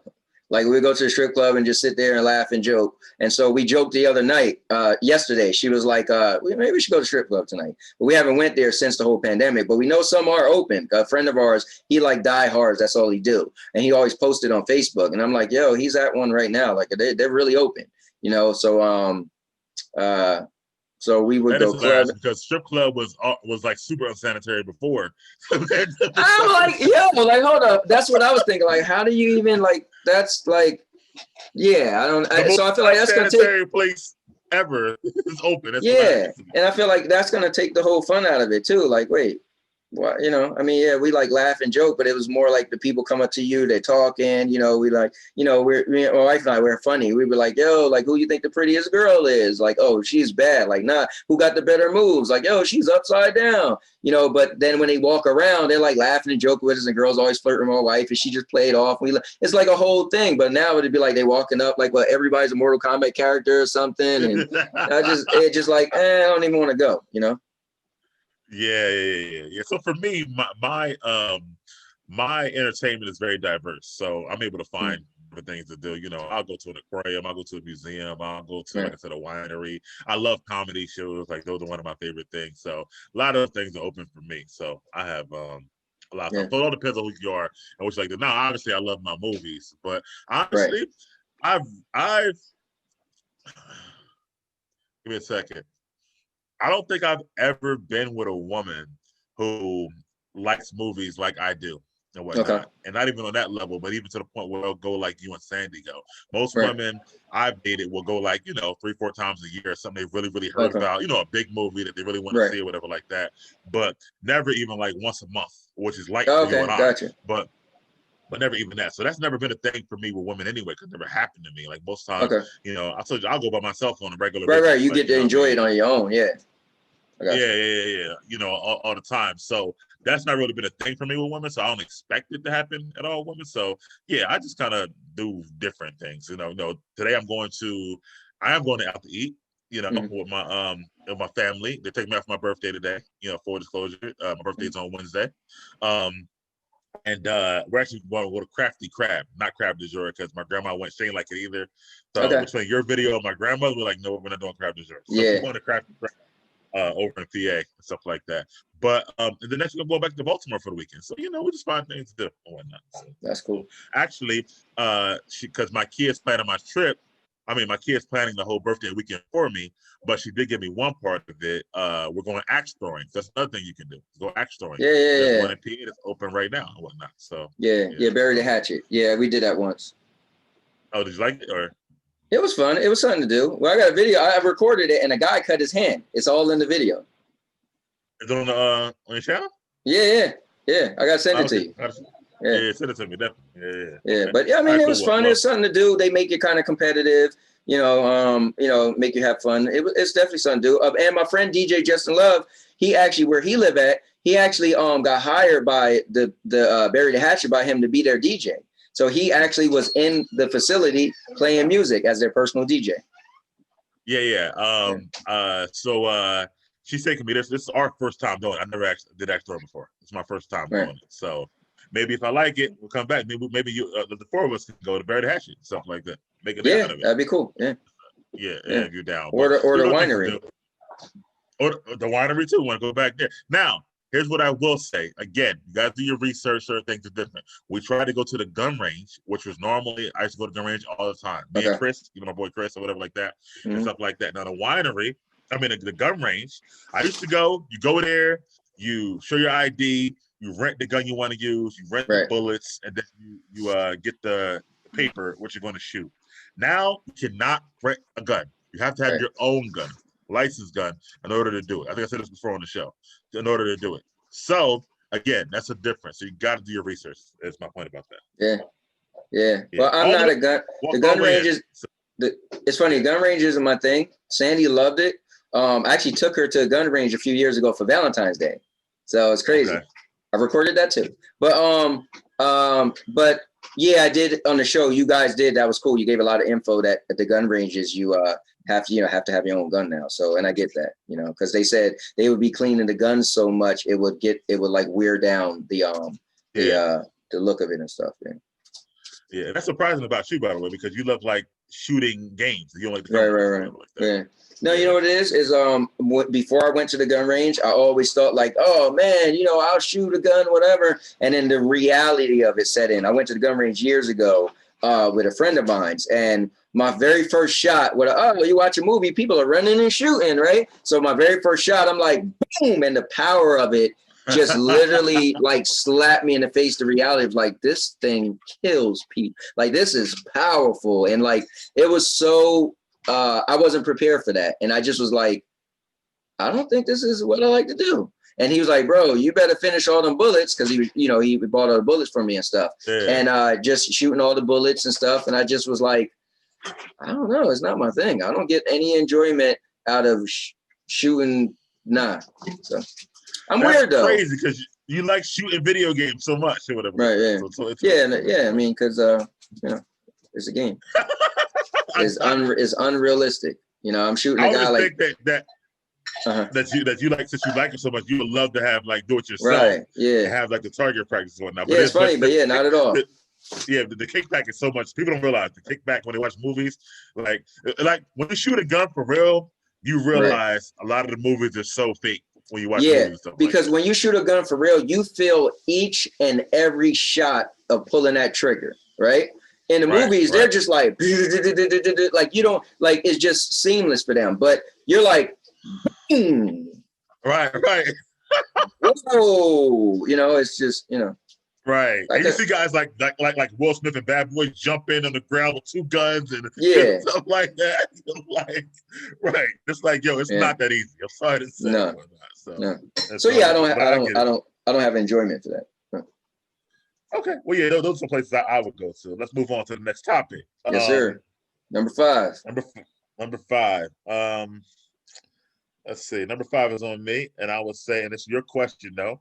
And if you were the opposite sex for a day, what's the first thing you would do? So, my wife and I always come up with these crazy, I don't know why. We'll be in the car driving, taking a shower. We just start talking. And so I think she asked me, like, if you was a girl, what would you do? Like, what would you do? You know, and so for one day, 24 hours. So this is going to be crazy when I get into it. Do you want to answer first? You want me to answer first? I'll answer first. Okay. So your answer is, what would the first thing that you would do? Your question. So I'm gonna just go with that. Right. And and shouts out to Claudiz. I would use my feminine wiles to get free stuff for people, and you know, I'll have free gas when I go to the gas station. I would, you know, try to get free food at drive-in or wherever, drive-through or something like that, whatever I could do. That would be the very first thing I would do to answer your question. How it is. Now, if it were for a whole day, because let me see how I wrote it. Because it says, if you were the opposite sex for a day, what's the first thing you would do? Oh yeah, I guess I didn't think of it that way, but yeah. I'm only saying how you write the questions, bro. No, yeah, you're right. But you feel like you want to know what I would do for a day, right? More likely, right? So for a whole day, that's tough. Why don't you go and I'll come back to that. Okay. So I think her and I got so deep into going on and on about it, but full transparency, like I will try to have sex. And then we got to this whole thing, but I only had 24 hours, so who would I find? She was like, what? It's the internet? What are you talking about? You just go on a dating site and be like, yo, I'm DTA or DTF. And she was like, and I was like, oh yeah, I guess you're right. Because I think it's always the whole, what does sex feel better for, the man or the woman? And you hear people say, well, if you scratch your ear, what feels better, your finger or the ear, right? So I always wonder, like, man, I wonder what it feels like for a woman. So if I was a woman for 24 hours, at some point in that 24 hours, I would be trying to have sex, which is weird, but I would. It's very weird because you would have to go back to being a man, and I would have to have the memory of I slept with a man. So I definitely wouldn't do that. I didn't look at it that way, but I mean, it comes with the territory. It just have to be. But I would want to see. I would be so curious. Like, wow, I had a chance to answer that question for myself, right? To be like, yo, I wonder who it really. I would do it. Now it could be a bad experience too. And I said to her, so then if you became a woman for the day, are you a virgin? Like, because then the sex might be terrible, right? So like, it'd be so like.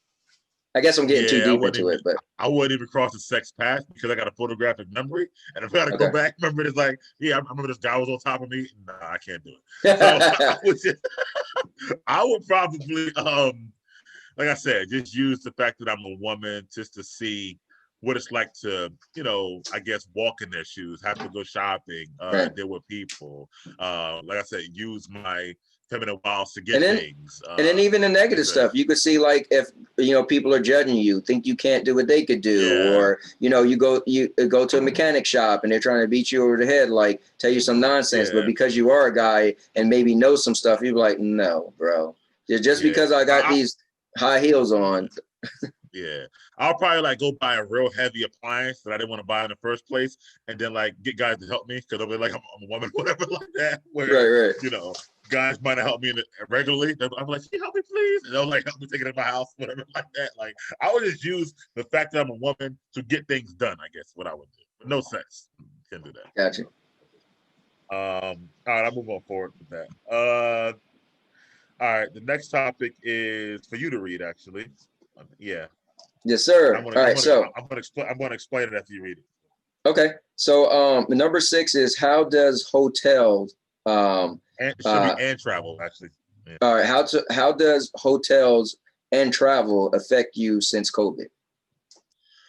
All right. So there's an article I sent to Anthony about a month ago now, but it was a little while ago. And it was this guy and his wife, and they were talking about hotels since the COVID situation. Now, I think you thought it just meant like, them being scared because of the COVID situation. Right? Am I right? So no, Yeah. That's what he said. He said, like, me and my wife, we often. My Google went off. Gotcha. We often went places, we travel, or sometimes we just got a hotel, like out of state, for like Delaware, or or in state for the night. We love that experience, just to get out of our house, feel like we're somewhere else, and everything that comes along with it. Here's the twist on their situation. Going since the COVID, the rules for them now makes them not like the experience. So they're not scared at all, but they're like, so you wrote a whole detail. Going into the hotel, we used to get like, greeted very nicely. The person's very personable, asking us questions and being nice. Now they're like, we got to check your, wherever they went, we got to check your temperature if it was that, or they're standing behind a glass and whatnot. It's very impersonal experience that he didn't kind of like, or whatever, like that. Some places he said they would come and they would help with the bags. Now they're not touching your bags. Going to the elevator, it used to be we can all go up to the elevator or whatever like that. Now it's got to be like, just me and my wife, 2 at a time. So we had to wait a lot longer for the elevator than we normally would have. There was I think the breakfast part or some of the restaurant parts were closed at a certain time, or the menu was limited. Inside the hotel, when we got in there, as far as like, it stayed for like a whole weekend or whatever like that. I think there was like a different situation when, with the maid, as far as like cleaning the room and stuff like that. Late night, there was nothing that there's normally a bar in the hotel that's open. Bar is not open and whatnot, things like that. So his whole thing was that he's fine to go, but the experience is so different for him. Right. He doesn't even want to go anymore because he's not getting that same kind of embracing that he used to get, that same kind of love in the hotel, or feeling like he's at home and whatnot. So how does it affect you, is what my question was in that regard. So it's a cool thing to ask, because for my 5-year anniversary, we stayed at a hotel in Delaware. For our 9-year anniversary of being a couple, which was not that long ago, in September last month, we stayed at a hotel as well. The one for our anniversary stayed at a cheaper hotel. The one for our our wedding anniversary was cheaper hotel. The relationship anniversary was a better hotel. The only difference I could say that changed for us, that COVID messed up, was both times the pool was closed. So we love water. We love to just sit in the hot tub. And that was the biggest, like when we was going for our anniversary, wedding anniversary, we checked maybe like 30 hotels trying to find out who had, because that was going to be the deciding factor, who had a pool that was open. And the one that had a pool that was open was already fully booked. That stuff don't bother me at all. We enjoy each other so much that all the stuff around us, like, it's regular COVID. So you walk up to the thing, they got the little plastic thing up. They're like, oh, fill us information out. Okay, fine. This is where you go. There, nobody comes by with the cart to take your bags. You carry it yourself. That don't make, the cool thing with me and my wife and I, the experience that we have when we go to a hotel is all about us and what we create, right? So I don't care about the lady when she's gonna clean my room, or maybe they're not gonna have the room cleaned at 6. Maybe they won't do it they only do it 24 hours, right? Don't care. Right. It's just a bunch of stuff that doesn't affect me at all, because we create our own happiness. So we those are small things. Oh, somebody didn't carry my bag, I could do that myself. Oh, the cleaning lady didn't come at 6, or they could only clean once every 24 hours. That's fine. I mean, how much am I dirtying up the hotel room? Yeah, so I think everything you read as I was listening, I was like, I mean, for me, that doesn't bother me. Yeah, that wouldn't make so you don't even notice the difference, I guess. No, I mean, yeah, I just know, because it's regular COVID. So I go to the store and they got a plexiglass up, and you got to just slide your card right here and they take it from you. I already noticed some of the impersonal effects. I would just read. I found the article, right? So I'm gonna read a little bit of it because I was kind of like, so he said, so again, for them it was like I said, the difference, like I said, so in the hospitality, I guess. So he said the first thing that struck us was it was eerily quiet. Hotel lobbies are. Can you hear me? Mm-hmm. Okay, hotel lobbies are often places where you see people lingering, staff chatting, luggage lurking. The last time we stayed at this place, the staff was positively chirping, offering a glass of champagne on entry just because. This time it was an echo. We checked in with a staff member who did his very best to be cheerful, but it's hard to do that when everyone's wearing a mask. Masks make it hard to see expressions.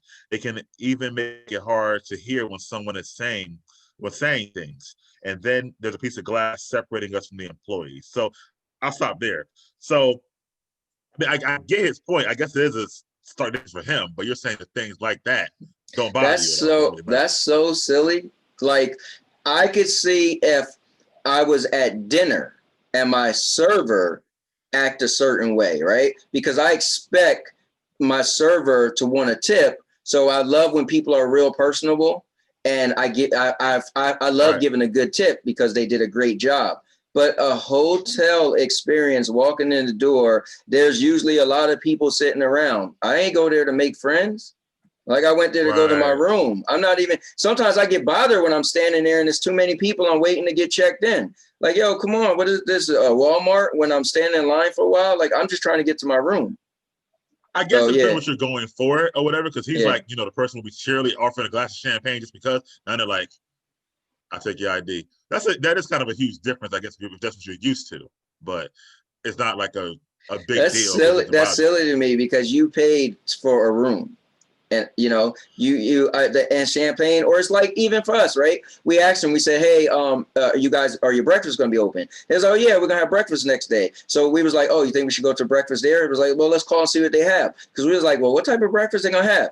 They had a Danish or a bagel. We was like, what? So for us, it was like, all right, well, we're just gonna go somewhere else for breakfast, or we're just gonna sleep in. So I could have been like, yo, man, if this wasn't for COVID, they would have had grits and bacon. But no, the main thing is staying at that room. And we're not even at the room for 24/7. That's just a place for us to be able to sleep overnight. Because half the time we're going to eat dinner somewhere, we're going to the movies, we're going places. So I look at it as a hotel is just a facility where I could sleep at for the night at best. You know what I'm saying?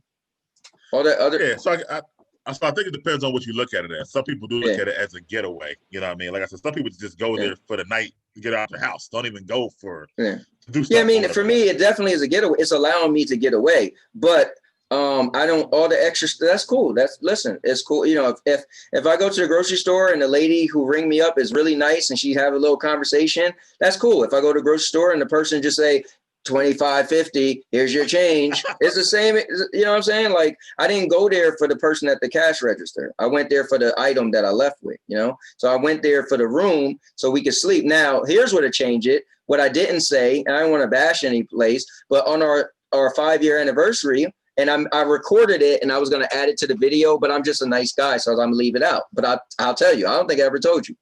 We went to Duck Donuts, right? My wife loved Duck Donuts, and they had a Duck Donuts, right? So we bought a bunch of donuts. On the video, you see us eating the donuts. Well, my wife's favorite donuts, she did the whole save it best for last, right? So we left it in our room, went to go eat or went wherever we went, movies, I don't know. We came back. It was hundreds of ants in our hotel room eating our stuff. Oh, wow. So we went downstairs, and the lady was just so nonchalant. She's like, yeah, this time of year, you can't stop them ants from going nowhere. I'm like, what? She's like, yeah. She was like, yeah, you just make sure you don't leave anything out that's sweet. They'll get into anything. We're like, hold on. So she was like, but if it really bothers you, we'll get you into a different room. I was like, so she's like, really? No, we could do. I was like, so we're supposed to go back up and kill like 100 ants? She's like, well, it's really don't have a cleaning crew or anything right now that could go up there. Now she was like, but we'll switch your room for you. I was like, she was like, just go get all your stuff and we'll give you a new room. I was like, cool. So even that, now that's something I could be like, yo, hold on. That has to do with the room I'm staying in, right? But walking in, go ahead. Here's what he said. He said that our room wasn't clean for the entirety of the 3-night stay. The hotel explained this was the way to keeping out anything extraneous. So if they don't send a maid in, they're not going to worry about the COVID getting into your room or whatever. The way they clean the rooms is that the rooms that they rent out are left vacant for a couple days between stays, and they clean it then. So while you're there, they don't go in. But while you're not, now that's natural difference. You see your bed being made every day, garbage being thrown out and stuff like that. So I can see that once again. Let me ask you a question. Yeah. I'm waiting. What the hell are you doing in your hotel room that you really need it clean that bad? Like, we might be messing sheets up, right? But there's more sheets. Like, I feel like that's such a nitpicky thing. Again, that's just me. But I feel like I don't need you to clean my room every 5 hours. Like, I don't really need it. Like, sometimes it used to bother me, like knocking on the door. Like, yo, throw that little do not disturb sign up. We still, you know, like, I don't know. I'm there for 3 days. You're gonna have a lot of garbage. You want somebody to come take your garbage out. I guess you do it yourself or whatever. But I think when you go, I mean, everybody's different. I think what he's saying, and I get a lot of it too, when you go and you're looking for like a being taken care of place because you're not at home. So I don't want to have to fix my bed every day. I can do that at home. I want to have to take my garbage out. I can do that at home. Yeah, I think if that's where you look at, again, I'm going on a getaway so I could be at a place where I could sleep for the night in that area, because chances are I'm going to be out doing things, right? I never just went to say, I'm going to get away and we're going to stay in the hotel the whole time. I'm in the hotel the least amount of times besides when I'm sleeping, right? Because I'm out doing things. Now, yeah, I mean, that's just pretty much it. Now, hopefully they have a pool. That's always a thing we enjoy, right? But other than that, like, I could live without a bunch of stuff. Like, if it was clean before I got there, then that's a plus. If I dirtied it up and when I left and you guys had to clean it for the next person, then cool. I don't really need you to clean it while I'm there. You know what I'm saying? Like, I don't need nobody to come in and clean my house. So that's just me. Because in your estimation, you probably haven't had that much garbage. You barely even there. So right, like I'm like, yo, you know. Yeah. And the eating you do mostly outside anyway. So I think it depends on who it's for on that person. Yeah. Some people do like, listen, I just want to get out of my house. I might lay in this room and bench watch something all day and just enjoy it or whatever like that. So if you're looking at that, you want them to clean it every day. You want them to take out your garbage and stuff like that. You want to be able to have regular breakfast because you're not really planning on leaving that much. If they shut it down, just a Danish or whatever, it does change for you. So that was my question. So it wasn't about the being scared. No, it doesn't really change that much. Yeah, it doesn't change at all. And also, I'm an understanding person. I mean, the whole world has changed. So is COVID. So at the end of the day, I mean, yeah, I'm mad that the movies isn't open as much. Well, that's different because I can still go to movies. So they didn't limit anything. But if a guy is mad because he can't get wine when you walk in, if that bothers you that much that there ain't a guy there to serve you wine, I don't really, I think that for them, or this couple who used to go, because apparently used to go all the time, just to stay at a hotel. Like I said, not to do nothing in town, just stay at a hotel and get away. Hotels might not be for them right now. Because not to judge them, but they put the article out there. But they sound like a very anal couple. You know, they sound like a lot of things that sounds like they might be minute for people. Like there's not, when I walk in the hotel, there's not a guy giving me wine. Like, who are you? Where are you going? You know what I mean? Like, so their lifestyle, they must be accustomed to a higher scale life, and that's fine.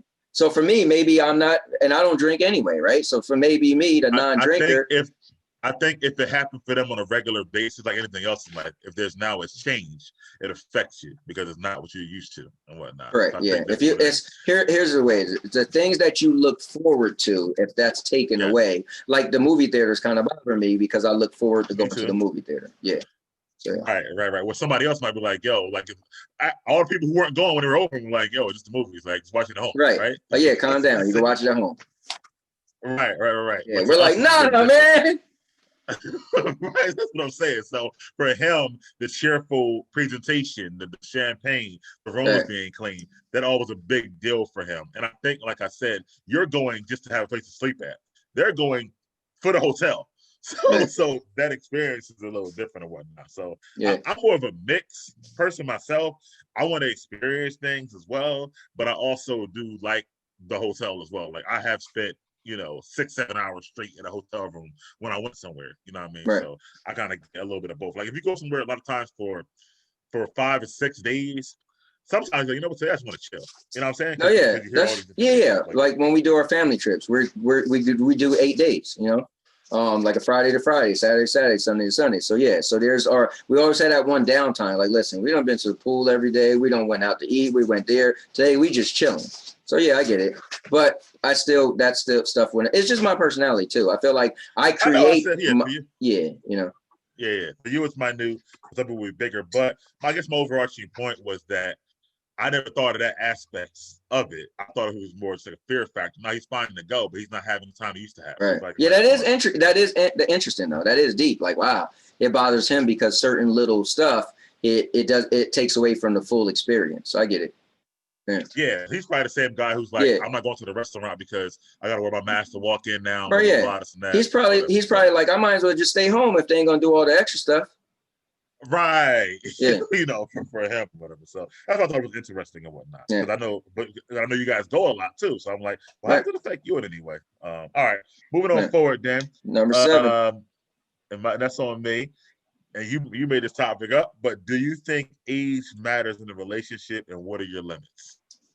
Now, Sandy brought this up, but it was cool because you guys mentioned this on a recent Poetic Charm. So I thought it was cool that she was helping me look. I was like, I need some topics for the BigMike.LittleAnt channel. And she was actually looking up topics, which was cool. So most of the topics I read was from her. But you also recently was talking about this. Not like literally maybe 3 episodes ago. So I wanted to ask you about it. I do think age matters a lot, actually. And and in full transparency, I've dated my age, I've dated younger, I dated older. You know what I mean? Both directions and stuff like that. So I kind of got a lot of experience at this. For a while, I want to say like maybe 2 or 3 years straight within the last 5 years, every chick I was dating was at least 7 to 10 years younger than me, right? Now, there's 2 factors with that. There's the fact that they were younger, but it's also my age compared to their age. So person who was at the time, let's say 33, I was 32, 33, is different dating a person who is 25, 24 than let's say if I'm, 40, dating a person who's 32 or whatever. Right. You know what I'm saying? So their maturity level has changed. So where 40 and 32 is not so much of a difference anymore, but 33 and 23 is, because it's like, correct. I got right. You know what I'm saying? So I think dating it definitely plays a factor, because it's different generations. Sometimes you have different type of things that's important to you and not important to you within and outside of the relationship, as far as you two are concerned. And my cutoff, I would say, to answer the question, would probably be right now, probably about like 28, maybe getting closer to 30. You know what I mean? I'm 35, just full transparency, and then 36 in 4 days. And then the other way, well, my girlfriend now, she's I don't want to put her age on camera, but she's older than me, I would say. Okay. So I would say my cutoff for that would be 65. I think I said it on the show. Probably like about 48. Something like that. I said, like, you can't be like, you can't have like went to school with my grandmother or something like that. Like, nah. I know, that was funny. grandma like, yo, she was a stripping class. Like, what? No, we ain't doing that. But I could do older. I feel like that. So yeah. I never was in a relationship with somebody older than me, so that's kind of funny. That is funny. Yeah. So I look at my life and relationships as I was kind of young. So I look at relationships after I got married, right? My first marriage, I was married at 18. I feel like anything under that was whatever, right? But at 18 years old, I got married, was married for 6 years, and then, had other relationships, I got in relationships after I got divorced, blah, blah, blah. So, but in all that time, I never dated somebody older than me, where I said, you're my girlfriend, right? Or you're my fiance or my wife, whatever.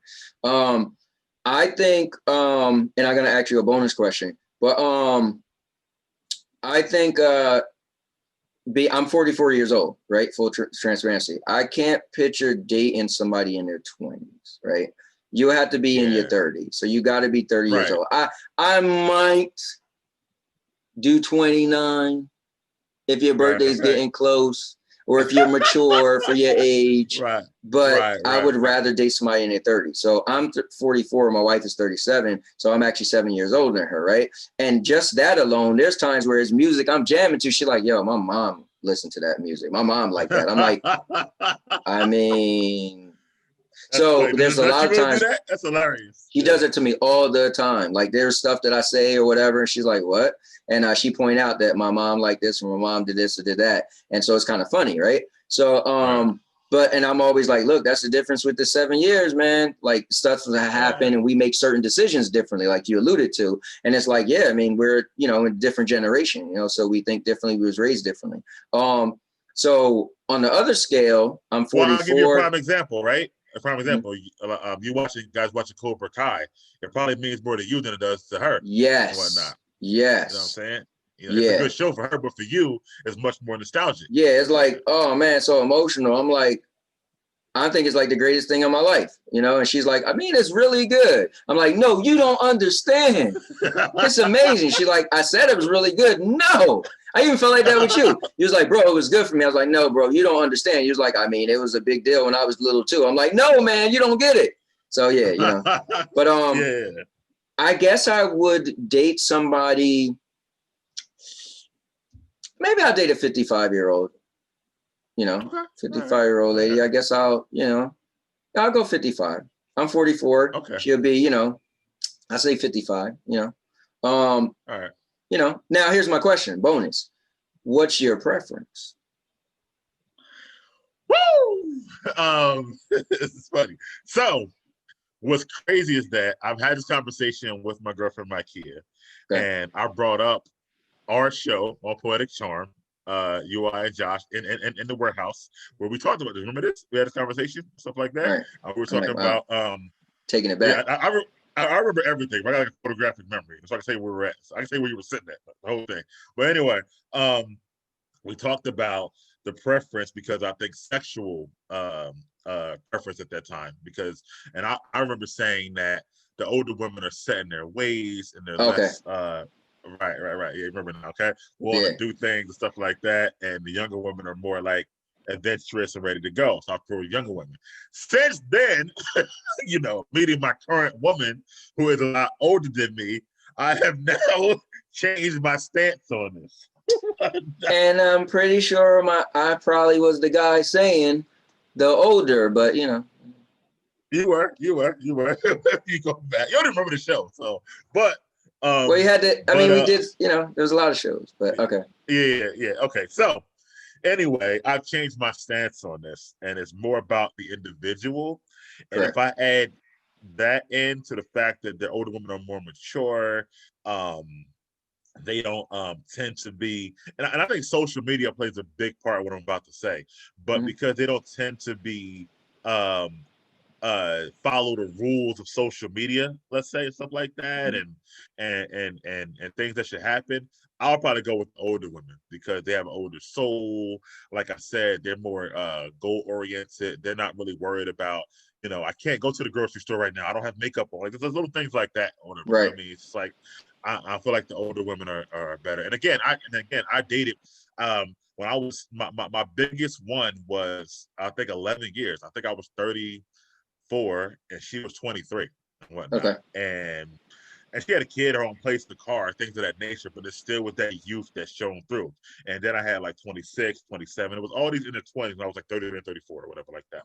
And now I moved to Micaiah, who's older than me. Now she's the largest gap for me on the other side, but we also have a lot in common. And because of who I am, right? I could be friends with you, Jazz, right? Whoever, because I'm mature, right? And I have an older soul as well and stuff like that. So it's kind of like, it kind of works for me. So I think because I am so mature and have like an older soul, and I'm in love with all things 80s, because that was like something for me. I think I do relate more to older women than younger women. So that's cool. Yeah. Yeah. So if I look at younger, I'm not gonna. If I had a preference, I'm not gonna call my wife younger, right? 7 years. I'm gonna say like 10 years would be considered younger, right? And maybe older would be like, you know, anything from 10 years and under, and older would be anything from 10 years and up. I think so it's hard for me because being 44, I could find a mature younger woman, right? Yes. So I could get maybe the body is intact and all that, right? Because I'm 44 years old, right? Now, if I was 30 something, I wouldn't choose a 20-something year old if I had to choose between 20 or 50, right? So, but I think, yeah, something about an older woman that's kind of sexy to me. It's something about an older woman being through regular life and knowing who she is and what she wants. As you get older, you don't care as much about what people think, like the social media thing, right? So you just live your life to enjoy what you really want because you want it, and not trying to please outside forces. You know, you get up and go every day because you get up and go to, you know, do things for you and what you value and what you like, versus you get up and go when you're younger and try to please the world, and then worry about what the world is going to think if you don't please other people. You know, it's something about when you get older and realize, I really don't care if you have a problem with me making myself happy, right? When you was younger, there's something that you wanted to do that would make you happy, but it would upset other people. So now your trajectory in life changes because of other people, you know, and that is really cool about age. Yeah, I agree with that. And like I said, that was my first point, right? So at 35, which I am now, dating somebody 10 years younger, to your point, that's 25. So you know what I'm saying? So with that being said, their whole mentality is different. You know, it's but if I'm your age, 44, dating somebody 34, 35, it could be okay because they're still, you know, they're more mature already by that age. So it depends on what your age is too and whatnot. But if I had to choose, I would go higher, because I would want someone who, you know, was, you know, someone that just lived life a little bit. You know, it's like when you tell your kids, like, yo, your friends ain't going to be there forever. Stop worrying about your friends. You know, when you're younger, you live about the world. You know, you're more into the world. You know, it's very few people that isn't social centric, you know. Yes, exactly. And that's my problem with it. You know, I mean, even if I could see things and whatnot, let's say on the that's good for the 25-year-old. Let's say, like, you know, she got her own place, she got her own car, she's working and whatnot. So those are things you look at like, okay, she's kind of mature. But then, you know, when you're just with them, it all comes out right. You'll hear her make a certain. She might act mature, but she's gonna make reactions and she's gonna make choices and decisions based off of her age and her peers, and that's not gonna work out for me. Yeah. That's not going to work out for me either. Exactly. So yeah, I'll definitely go over to answer your question. All right. On to the next topic. And this is something you brought up. So go ahead and bring it up. No, you brought up number 8. No, number 8 is on you. And you brought up, it's Tyler Perry meme.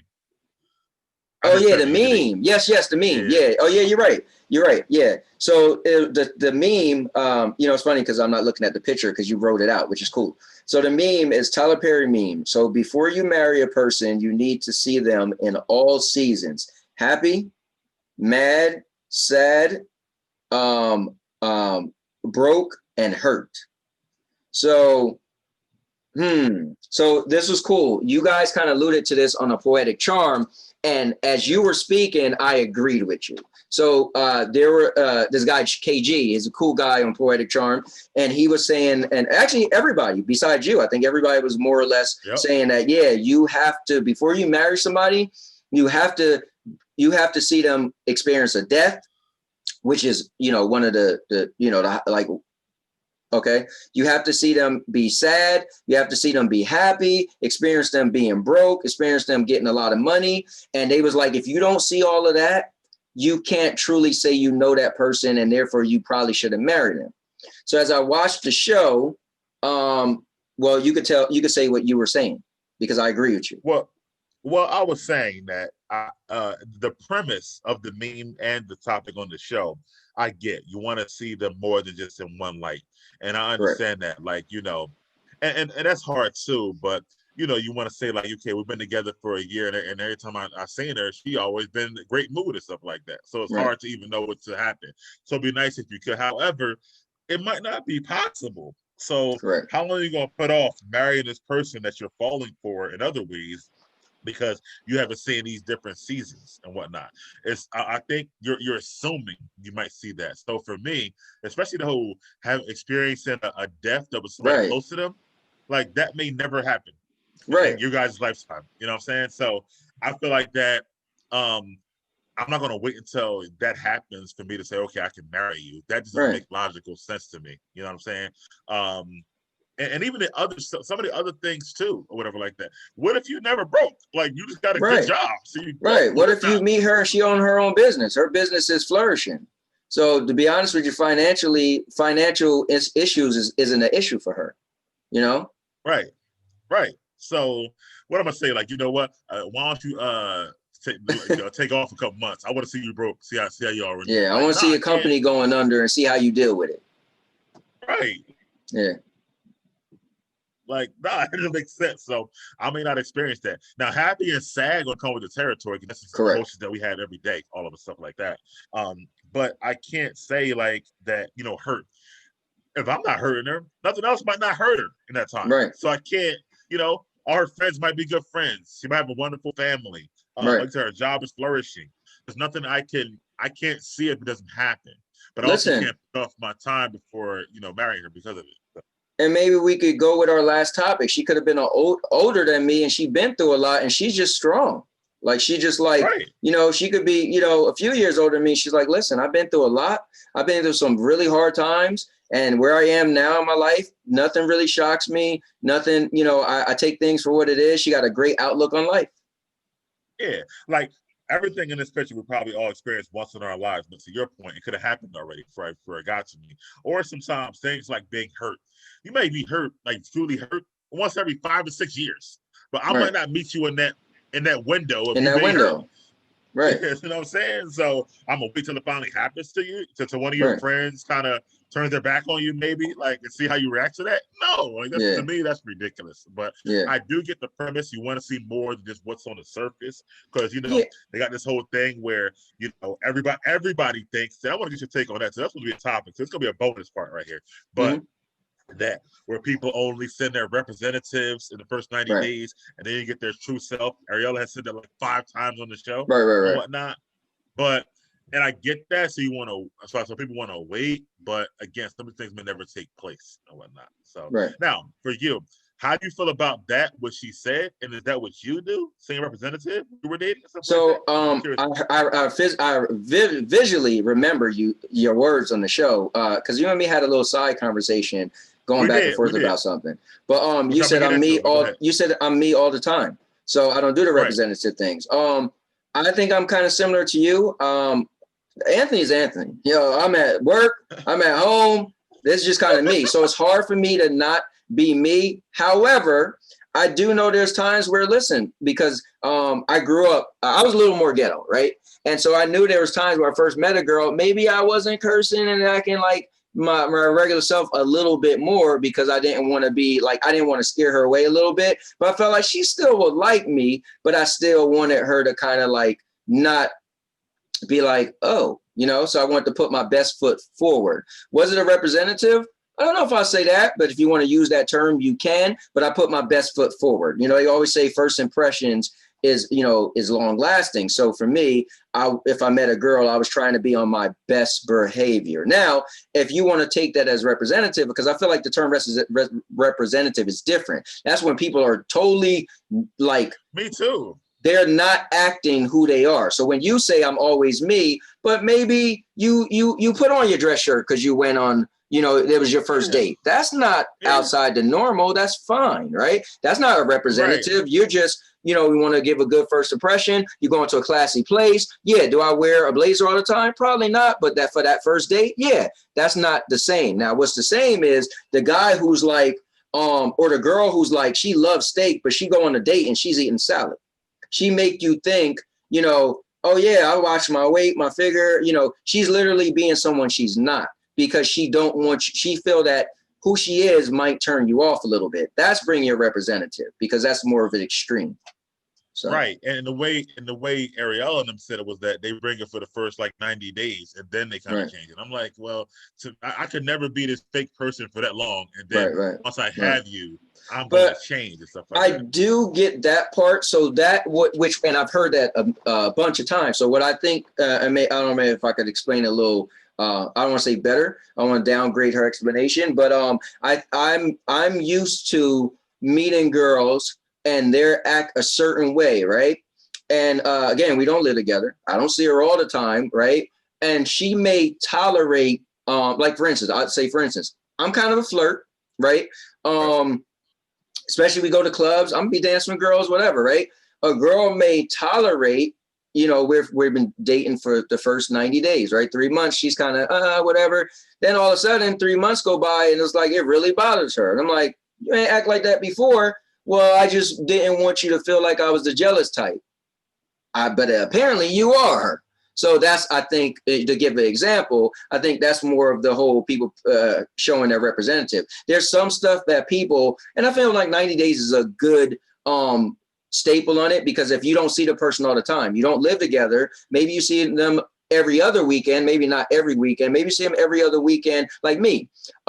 My kids, when I got a divorce, I had 50-50. So I had my kids for 1 week on, 1 week off. When I had my kids, I didn't see girls. I never wanted my kids. I never introduced girls to my kids unless they was my girlfriend, right? So it take a while for me to say you're my girlfriend. So there was weeks where I didn't see you for a whole week, because guess what? With my kids, you ain't gonna be around my kids. So you space that out 30 days, not maybe 90 days could have went by, and then by then you're more comfortable, you're more being relaxed, and those little things you kind of try to put away to the side because you felt like, well, first impressions, I don't want them looking me a certain way. Now you're like, listen, they kind of like me for me. Now I'm gonna be all in me, you know? And some of those things might bother somebody, some might not. But I think people instinctively want to put their best foot forward. They want to think the first impression. So they kind of, Now I agree with the premise of it. I'm just saying, like, I don't think that should be like a staple for everybody. Like, I feel like because you and I are different, right?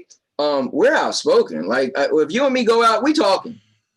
So you're gonna event, and we're open. You're gonna eventually find out something, right? You know, I did tell a story, and so I remind you of this. I dated a girl. Again, age plays a part too. Remember, we're getting older. This saying's been going around since I was in my 20s, right? So maybe this saying is just a little outdated for us now, right? But maybe for younger people. But I remember in my 20s, I met the model chick, and I literally didn't tell her I had kids and I wasn't married because I didn't get a divorce yet. So I talked to her for like 3 months, or maybe at least 2 months, and she had no clue, right? Because I didn't want her to judge me, you know? So I definitely put my representative first, you know, and it wasn't my full self, you know? Yeah. It definitely happens. I feel like, but I just feel like that should be like the saying, I guess. And to the point back to this, I feel like that, you know, it's good to try to see them in all seasons, but sometimes it's just not possible. You know what I'm saying? I agree. Now, how about this? If you were to go back, how many times has that happened to you? Like, even with Sandy, do you feel like she changed from the 90 days to later on, stuff like that? Or Sandy and I have an interesting story, but because we were friends before we dated. So no, she's open. I knew what I was getting into because I was friends with her way before we dated. And then we didn't talk for almost a year, and then end up talking again and decide to date, right? So I knew what I was getting into. You know, I knew, like, her and I was friends, and I would tell her stories about me and other girls, and she would tell me stories about her and other guys. And then I just liked her so much. I was like, yo, one day I would love to date her. But first of all, I was engaged when I first met her. And then I was married. You know what I'm saying? So then down the road, we get a chance to get together. So I kind of knew who she was, her good and bads, you know? So so I won't say she was, but I definitely dated, like, I talked about the girl Jennifer that I proposed to twice. She was so nice when I first met her, but her jealousy was like extreme, right? My ex-wife, I didn't see her all the time because she lived in Willingboro. I lived in Trenton. You know, we got together. We had a great time. She was weird. She was at the beginning. She was outspoken more. Then she just like shut down. She was more outgoing, and come to find out, she's a reserved, quiet person. She don't really like to speak. But I was like, I felt like, I met two people. Like, are you serious? Yeah. But again, she wanted to show me a side because she really wanted to impress me, you know. And I'm talkative, so I was pulling it out of her. So I don't want to say it is her fault, but it's not. It's just me. I was pulling it out of her. But once she got comfortable enough to be like, all right, man, look, he talks too much. Like, I ain't really got too much to say. Right. And she just really shut down. And that was really her.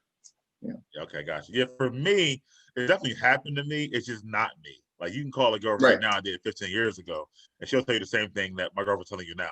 Mike is this, and this, and he's still this, and this. You know, all these qualities are always going to be the same. You know what I mean? They're not going to change, and whatever they don't like is always going to be the same. But with that being said, and now we're just kind of going forward, right, with this topic. Right. But with that being said, should a person date, I guess, more cautiously if they believe in that saying wholeheartedly? That, like, I really don't trust who you are these first 60, 90 days. So let me see how far you get to 90. But how do you even get to 90 if you're scared they might change on you that quick? You know what I'm saying? So it's kind of tough. Well, I will say this. I think it is definitely makes sense to be cautious, right? You don't want to make quick decisions, right? And to be honest, being older, I think you want to keep your eyes open. You want to pay attention to certain stuff. You want to try to pick certain stuff up. If you could do it in a way, look out for the red flags. If you could do it in a way that allow you to still be you, then that'd be cool, you know, because you don't want to not be yourself, right? Because you want them to know who you are, right? You want to put your best foot forward. You want to be you. So you don't want to be having your representative because you think they got their representative. So if you could do that, but I do feel like it makes sense to be cautious. You just don't, like, the saying would be like, yo, you just, you met her and jumped out the window. Like, no, you don't want to jump out the window in 20 days. You know what I'm saying? Like, you would want to get to know her a little bit longer. You don't want to just be like, oh, this is me. This is everything I got. Let's go. Like, you want to be like, this is me. This is everything I got. You ain't getting all of what I, you know what I'm saying? Like, let's figure each other out and more stuff uncover as time go by. I think that would be the advice I'll probably give my kids, you know, like, pay attention, be attentive. And also be attentive to their needs and the person they are, but pay attention to the person they are and their needs, you know, and their wants, you know, make sure you know what you're getting into. Don't jump out the window. Yeah. No, I agree with you 100%. You know, definitely take your time. Don't jump out the window. And for people who kind of are with me, let's say, skeptical because of the whole saying, not because of me personally, because of the whole saying, you know, I just say, well, you have to wait and see, but trust me, I'll be the same way I always been. Right. Same thing with me. Same thing with me. Like, you get what you get what you see. Like, this is me, you know. I'm just talkative. I'm open. I can't be fake. It's just not in my nature, you know. Yeah, I could be a little reserved, you know, but it's gonna be hard because I'm animated, you know what I'm saying? Like, I'm Right. So yeah, I'm like, you know, and as far as the relationship part, like, the same nice person, the same person who will be considerate, thoughtful, all that stuff. I'm not going to change after 90 days. I got you now. I ain't give up at all. It's just not. Yeah. And that's why one of my biggest things is I'm big on character, right? So, like, my thing is, if you didn't do nothing out of character, we're cool, right? So if we're friends, we've been friends for a while, and I know your character, and you do something that I don't like, but that's within your character, so it's cool. We've been cool and already knew that, so I'm cool. Now, what I don't like is when people surprise me, when they do something out of character. Then I'm like, so, like, you know, like, for instance, years ago, I was single and I went to go to the club for my birthday and everybody was busy. Nobody could go. And my brother was like, oh, I'm going. I'm going to come pick you up. We're going to have fun. So my brother didn't show up. And the next day I was so mad. And my friend was like, why are you mad at Craig? I was like, bro, it was my birthday. He was like, how many times did he tell us he was showing up and didn't show up? And it was such a reality check, a slap in the face, me slapping myself in the face. I'm mad as if I couldn't predict. Yes, it was not cool, but bro, he's just being him. He didn't do nothing out of character. So I take people, once I learn your character and you who you are, I could give you a pass. If you ain't do nothing out of character, if you know, like, listen, man, you know, I was gonna hang out. I know I said I was gonna be there, but I met this chick, yo. I was like, bro, I get it, you know. But if you're the guy that's like, never, I don't care what happens, I'm gonna be there. Then you blow me off with some girl. It's like, yo, that's so weird. That's not like you.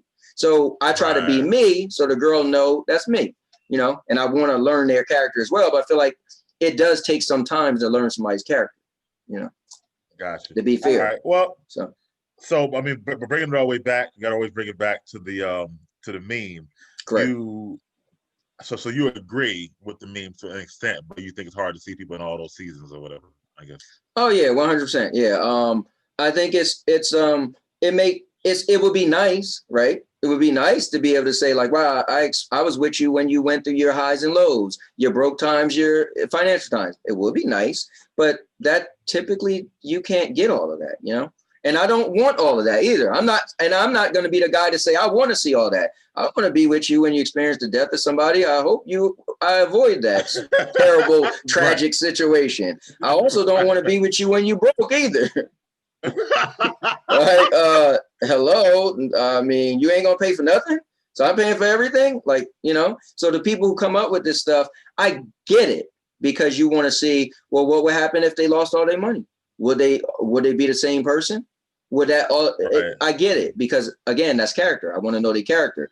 But I understand life is life, things happen. If all of a sudden Sandy, I mean, I knew her through a lot. I knew her through everything. I'll say that. But if I didn't, and then all of a sudden she became broke, because I knew her, she was broke. But if all of a sudden she became broke and was like, I can't be with you because I need to be a prostitute, I don't know. I'd be like, I mean, it just comes with the territory. You don't know we don't have a crystal ball, so I don't never know what's coming next. I'm more the guy where I wake up and I appreciate what I have, and I just go and see what happens. And then next day we're going to start over. So if all of a sudden my wife cheated on me or changed or something, I can't predict that. Even if I was with her through death and highs and lows, she may still do something differently that I didn't expect. Right? Right. Yeah. I mean, I agree. I was trying to look for the song, but Jay-Z had a song with R. Kelly on Best of Both Worlds album where they talk about the song starts about friends and stuff like that. Not about relationships, but you know, friendships or whatever like that. Right. And Jay-Z says, you really know who your true friends are if you both have money. Because when you're both broke, right? You're both just struggling, trying to get through it together. And if I have money and you don't have money, then you're more leaning on me and stuff like that. Right. So you don't really know if we're friends or not. You need me. But if we both got money, now we really know. You know? Yeah, like, are you still going to want to hang with me? Because now you can do whatever you want. You don't really need me. So now we're at equal playing ground. So now we'd be like, yo, bro, let's go hang. Cool. But now it's going to be like, I mean, I'd rather do this because you could afford to do other stuff without me. You're right. Right. In that situation. So I get it. You want to experience all of it, because then I do believe that you will truly know everything if you can. However, when it comes to a courtship, to a marriage, the things may just not happen, like you said. Right. And I don't necessarily want them to happen either, because you know, if you broke, you're going to probably come to me for it, like you said, stuff like that. Right. That's probably gonna mess up our relationship. Right. So, and which I would expect at the time too, if I'm your man, your fiance, your boyfriend, or whatever. So that makes sense. So for me, like, I won't let that deter me if I haven't gotten to that yet. So yeah, I guess Tyler Perry said it, but I mean, it's not very realistic to me. Correct. To want to have to experience all that before you can marry someone, I guess. Yeah, I would just feel bad for the people walking around making that like the Holy Bible for them. You know, people are like, yo, I know we've been together for 5 years, but your grandma ain't died yet. So when she died, then I'm gonna see how you're gonna act, you know? And not for nothing, on the Poetic Charm, they was real hardcore on that. I'm like, yes. They were like, we just gotta wait. You're like, you just gotta wait. I'm like, wait, what? This makes no sense. What are you talking about? Like, I mean, I can say wholeheartedly within the last 5 years, no one in my life has died that has been, you know, so close to me that took it like, you know, super duper hard. Right. So for me, I'm like, well, what do I do in that situation? Right. You know what I'm saying? So it's weird. And I know women who I've dated, like I dated a girl, and she was only 23, 24 at the time. She was an accountant, a CPA then, or whatever. Mm-hmm. She bought her first house at 23 or 24. You know what I'm saying? Mm-hmm. So, and she's still doing well to this day. And that was 10 years ago. So right. I would have never married her. She was never broke. Right. Stuff like that. So it just don't really, like I said. Don't add up with realistic expectations and realistic lifestyles. You know? Yeah. All right. So let's move on forward to some fun stuff, man. Right. Let's do it. Book of questions. Number 9. So let's just start with that. You up? All right. Number 9. I'm ready. Oh, you got it. You ready? Okay. I'm ready. All right. All right. Number 9 says, would you accept $1 million to leave the country and never set foot in it again? Ooh. Man.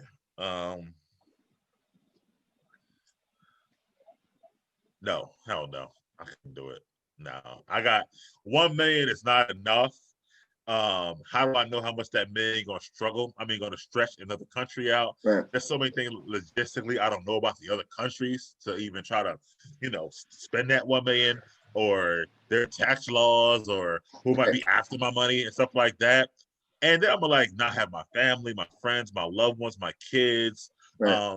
It's just not enough to leave it and be able to never come back again. I mean, I can never see y'all in person again, or never get back on this American soil, or go to Budokan, whatever, again. Right. I just couldn't do it, bro. I'm sorry. So, now, this book was made in the 90s, so I'm sure the money equivalent would probably have to change, right? So $1 million back then probably was, we're talking 20 years ago, right? Let's say 5 million now. Let's say 10 million. Let's say 10 million. Let's say 10. Yeah, right. But I'm doing it. Okay. Listen. I'm going to Australia, and that's it. It's a warm climate. And yeah, I mean, I did a lot. Like, today's my mom's birthday, and when I get off with you, I'm gonna take a shower, get ready, and go hang out and whatever. But I'm fine, man. We got Zoom, we got video games. I can play with people online. I'm older now. I feel like I have such a disconnection with people to a point. Like, I'm older. People went their own way, kind of, sort of. Like, everybody's did their own thing. My nephew and nieces are not super older, but some are older. I feel like I don't see everybody all the time. This might sound kind of sad, but I don't see my family all the time. I don't really hang with my friends in person, barely. Like, I'm at that point where I'm ready. Like, if it wasn't for my daughter, who's 14 years old, we would have packed up and we'd have sold our house, packed up, and moved to Florida. Been out. Right. And I would have been, and I don't know when I would have seen everybody. I would have visited every now and then, but I've been 100% comfortable. So you give me 10 million or 5 million to leave the country and never come back, I'm gone. Because it'd just be a whole new start, whole new life. I'll start off with some money. And me, I know how I'll use my money. I wouldn't be out there. I wouldn't be broke in 4 years. I'll tell you that much. I'll let it stretch, and I'll probably start a company or something. And I'll be good. Now, again, we add the rules of inflation, and I'm talking about 5 to 10 million. Right. Then that makes a difference, I guess. Yeah, you are correct. I don't think 1 million is enough.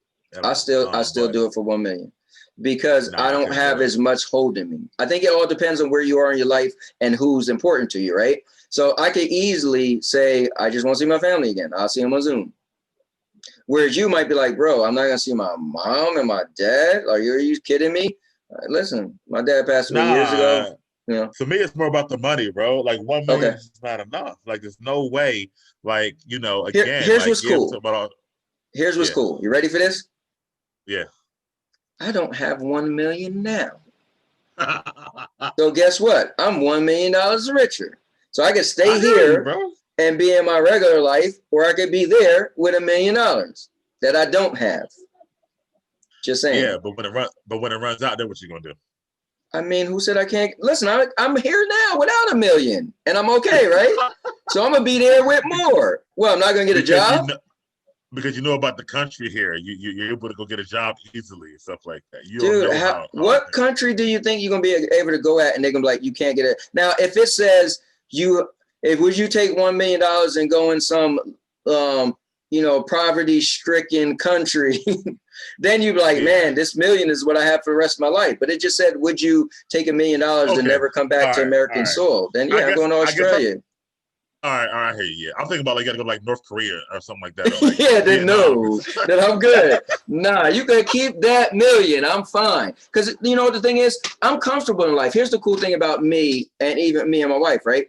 All I want to do is move to a warm climate. We could take what we have now, just a job. I don't need to be rich. I used to have my moments where I wanted to be rich. I inspired to be rich. I was in network marketing. I had moments where I had a lot of money, right? I'm fine. I'm living a decent, cool life. I'm happy. I'm thankful for what I have. I'm modest, right?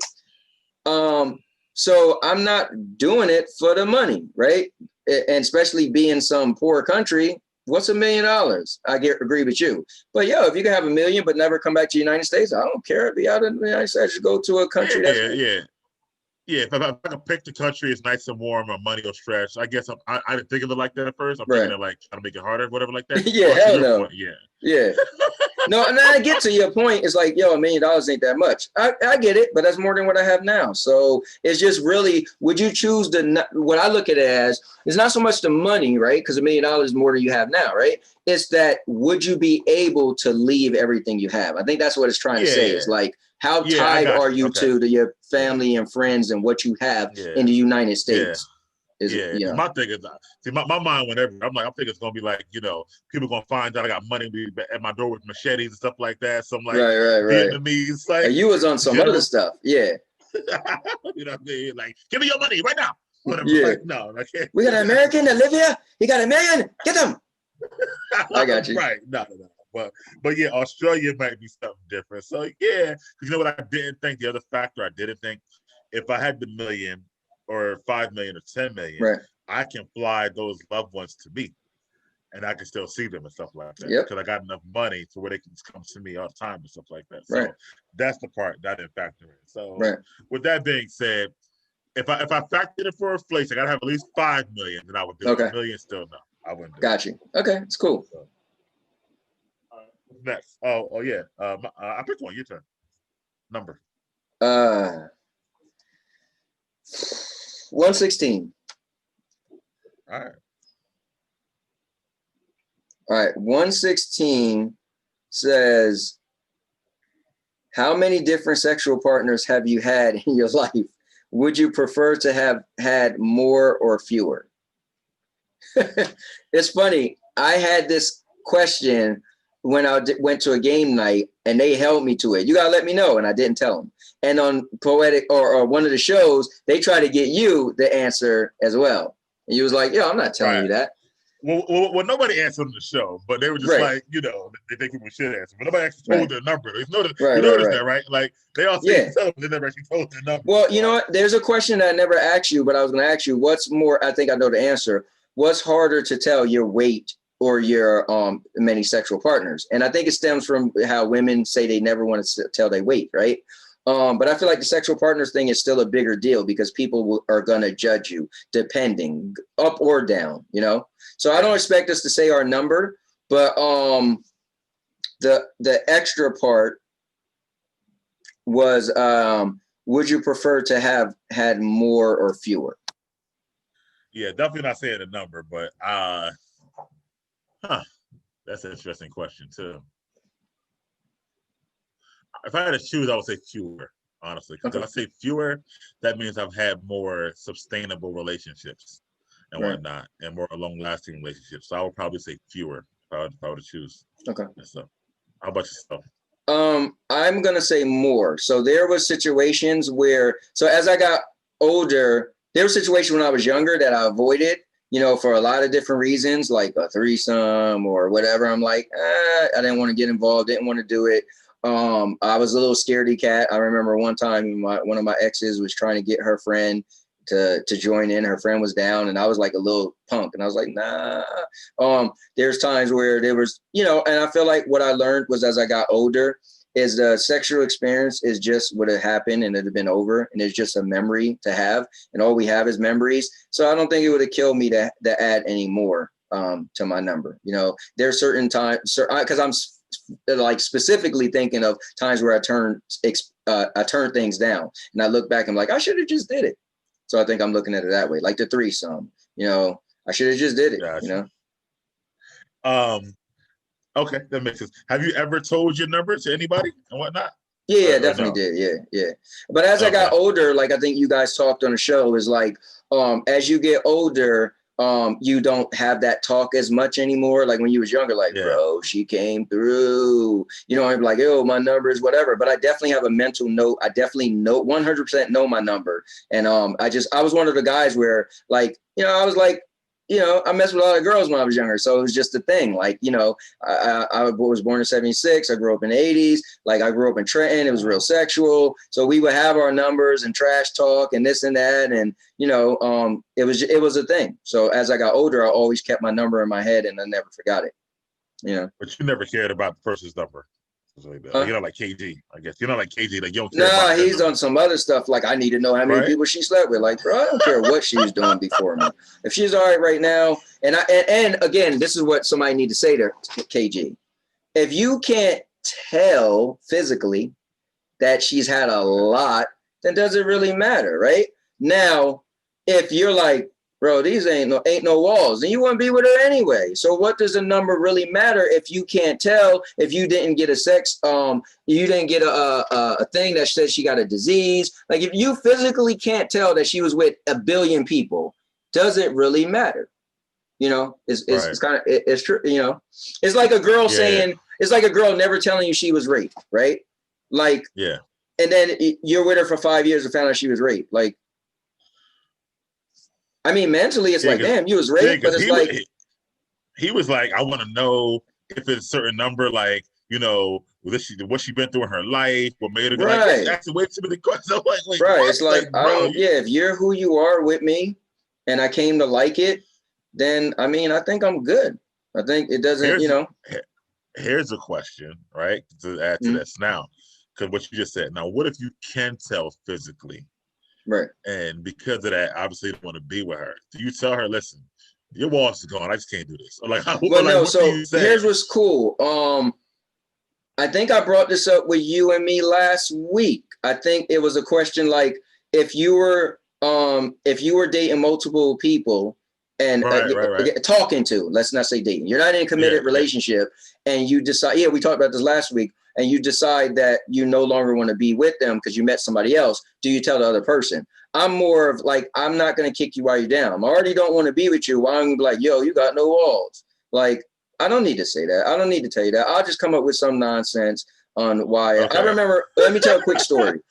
Story time with Antonio. I remember I was younger, so I was not even 17, right? Maybe 16. I remember it was a summer and I used to ride my bike a lot, right?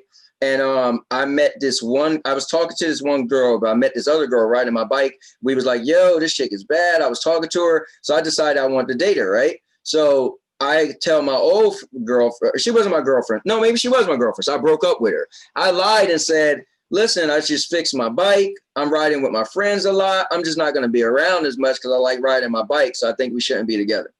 I made up some nonsense and she was like, what? I was like, yo, I'm always riding my bike now. Like, yo, we don't even have that much time. You can't even be outside all the time because her dad was a pastor. So her family's really strict. But I like the other girl more, right? So before, and then it looked stupid because like 2 days later, the other girl came riding around with her bike on my street and she was my girlfriend. So it was like, really? Right. I still, listen, you can think what you think, but I stopped talking to you because I was riding my bike and I happened to meet her. I'm going to save face. Like, it just, what's the point, right? People could say you could be real with her. But again, like I said on the show, my friend have a saying, what good could come from it, right? So if you tell me what good is going to come out of it, then maybe we might do it. But I don't see that good coming out of it. You know what I mean? Yeah, I agree. I'm with you. I can't kick nobody while they down. And I just feel like that's a hard thing to tell somebody in any regard. I mean, I might still leave it on the sexual part only because give her some kind of ideal of, But I will say our sexual chemistry is just not there for me. You know what I'm saying? I'll clean it up real good. Okay, got you. Just say, yeah, you don't have no walls. No, I don't know what you've been doing. Like, I'm not going to do that. Right. So I feel like that's just like a hard blow for someone to swallow or whatever like that. So I'll just leave it at that. You know what I'm saying? If she was like, well, why it's not? Listen, like you got to take that and run with it, girl. I ain't getting it. You know, because I don't want to take it. Stuff like that. So I'll just leave it at that. But all right, so that's the book of questions. Questions. Now we're gonna go into the verses. Hit us with it, Mike. Versus, baby. All right. I've been collecting topics over the time. It's been a while since we did this. Let me just go to my verses here. I believe I already reorganized it though. I think we did a little wrong. I think you were supposed to pick both numbers, and then I picked the versus numbers. Okay, well, we did it wrong. So this time, so good. We'll do it right. Give me one. Because remember, you're still always putting your verses in order, and so when I pick a number, it's still going to be different, than the number I picked last time, which is cool. All right. Yeah, well, you got to pick both of these because I already see the numbers, so that makes it. Yeah. All right. So now I got I got 16 now. Before I had 11, so I got 16 questions for you. So 1 through 16, pick a number. Okay, so I think last time I picked number 9. I'm gonna go with 9 again. Now, I want to say one thing.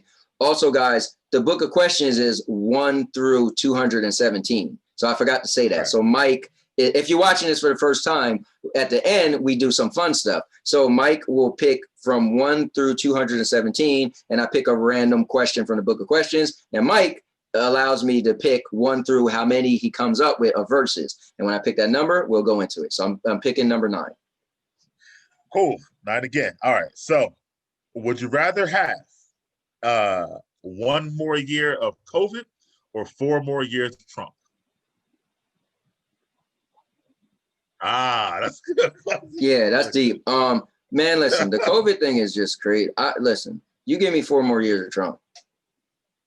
Okay. I don't think Trump isn't as worse as COVID. Too much stuff changed, like for the worse because of COVID. Like just not the movie theater being shut down. Like I can't live another year without the movie theater. I don't think I could do it. I might start going crazy. I did a video, guys, where I was growing my beard. When I got laid off of work and I let my beard get the longest it's ever been. I let it grow for a straight month. And I was like, all right, my wife was like, no. But I can't. No, like the COVID life is not cool for me. Like it's not the same. It's not the same. Like it's different. It's like the guy complaining about going to the hotel because he don't get the wine. And that's that. Right. Like I can't do it. No, you could give me Trump because, to be honest with you, I'm not super into politics, and I feel like the public spectacle he make of himself that people can't stand, it ain't killing me. People go away above because they're more into politics, right? So like you don't get it, you don't see the laws he's doing, this and that.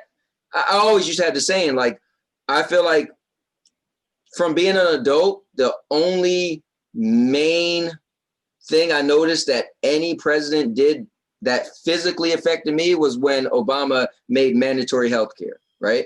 That was the first thing I was like, whoa, a different president was president, and I actually noticed something that affect me personally.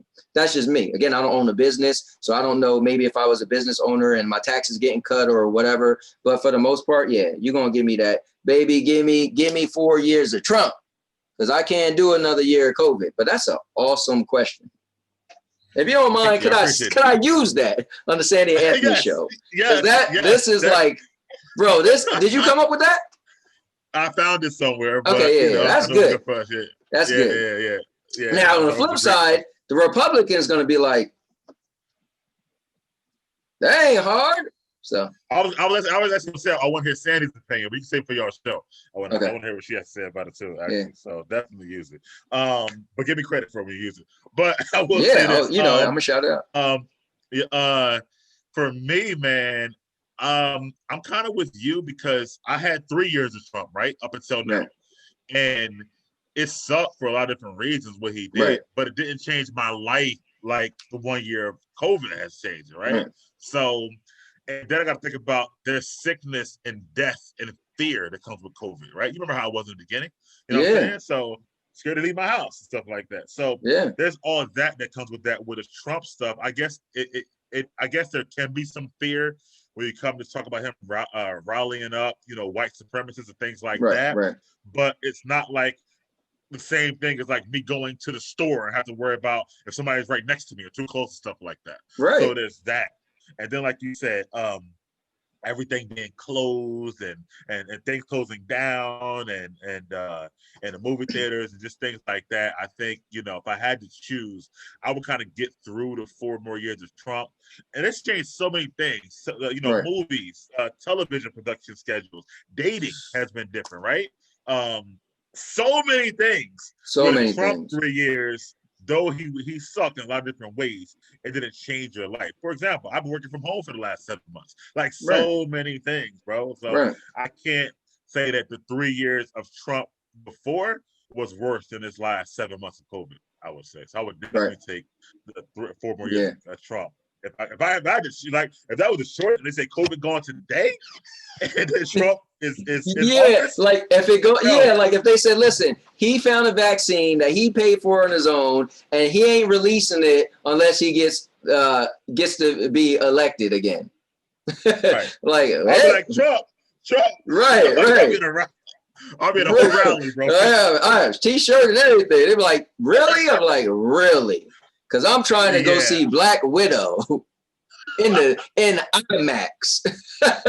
Not even that, man. It's just so many different things, bro. It's just like, you know, you got to pay attention and watch. Look at your cousin's wedding or whoever it was. Like my cousin's 25 wedding. people. Yeah. It's just like so many different things that in the backyard. Changes, man. Yeah, in the backyard. Like, I would definitely get rid of it quick. But I think certain people will go the other way. So I'm dying to hear your show to see what everybody can say. Definitely going to rewatch that one. All right, so pick another number.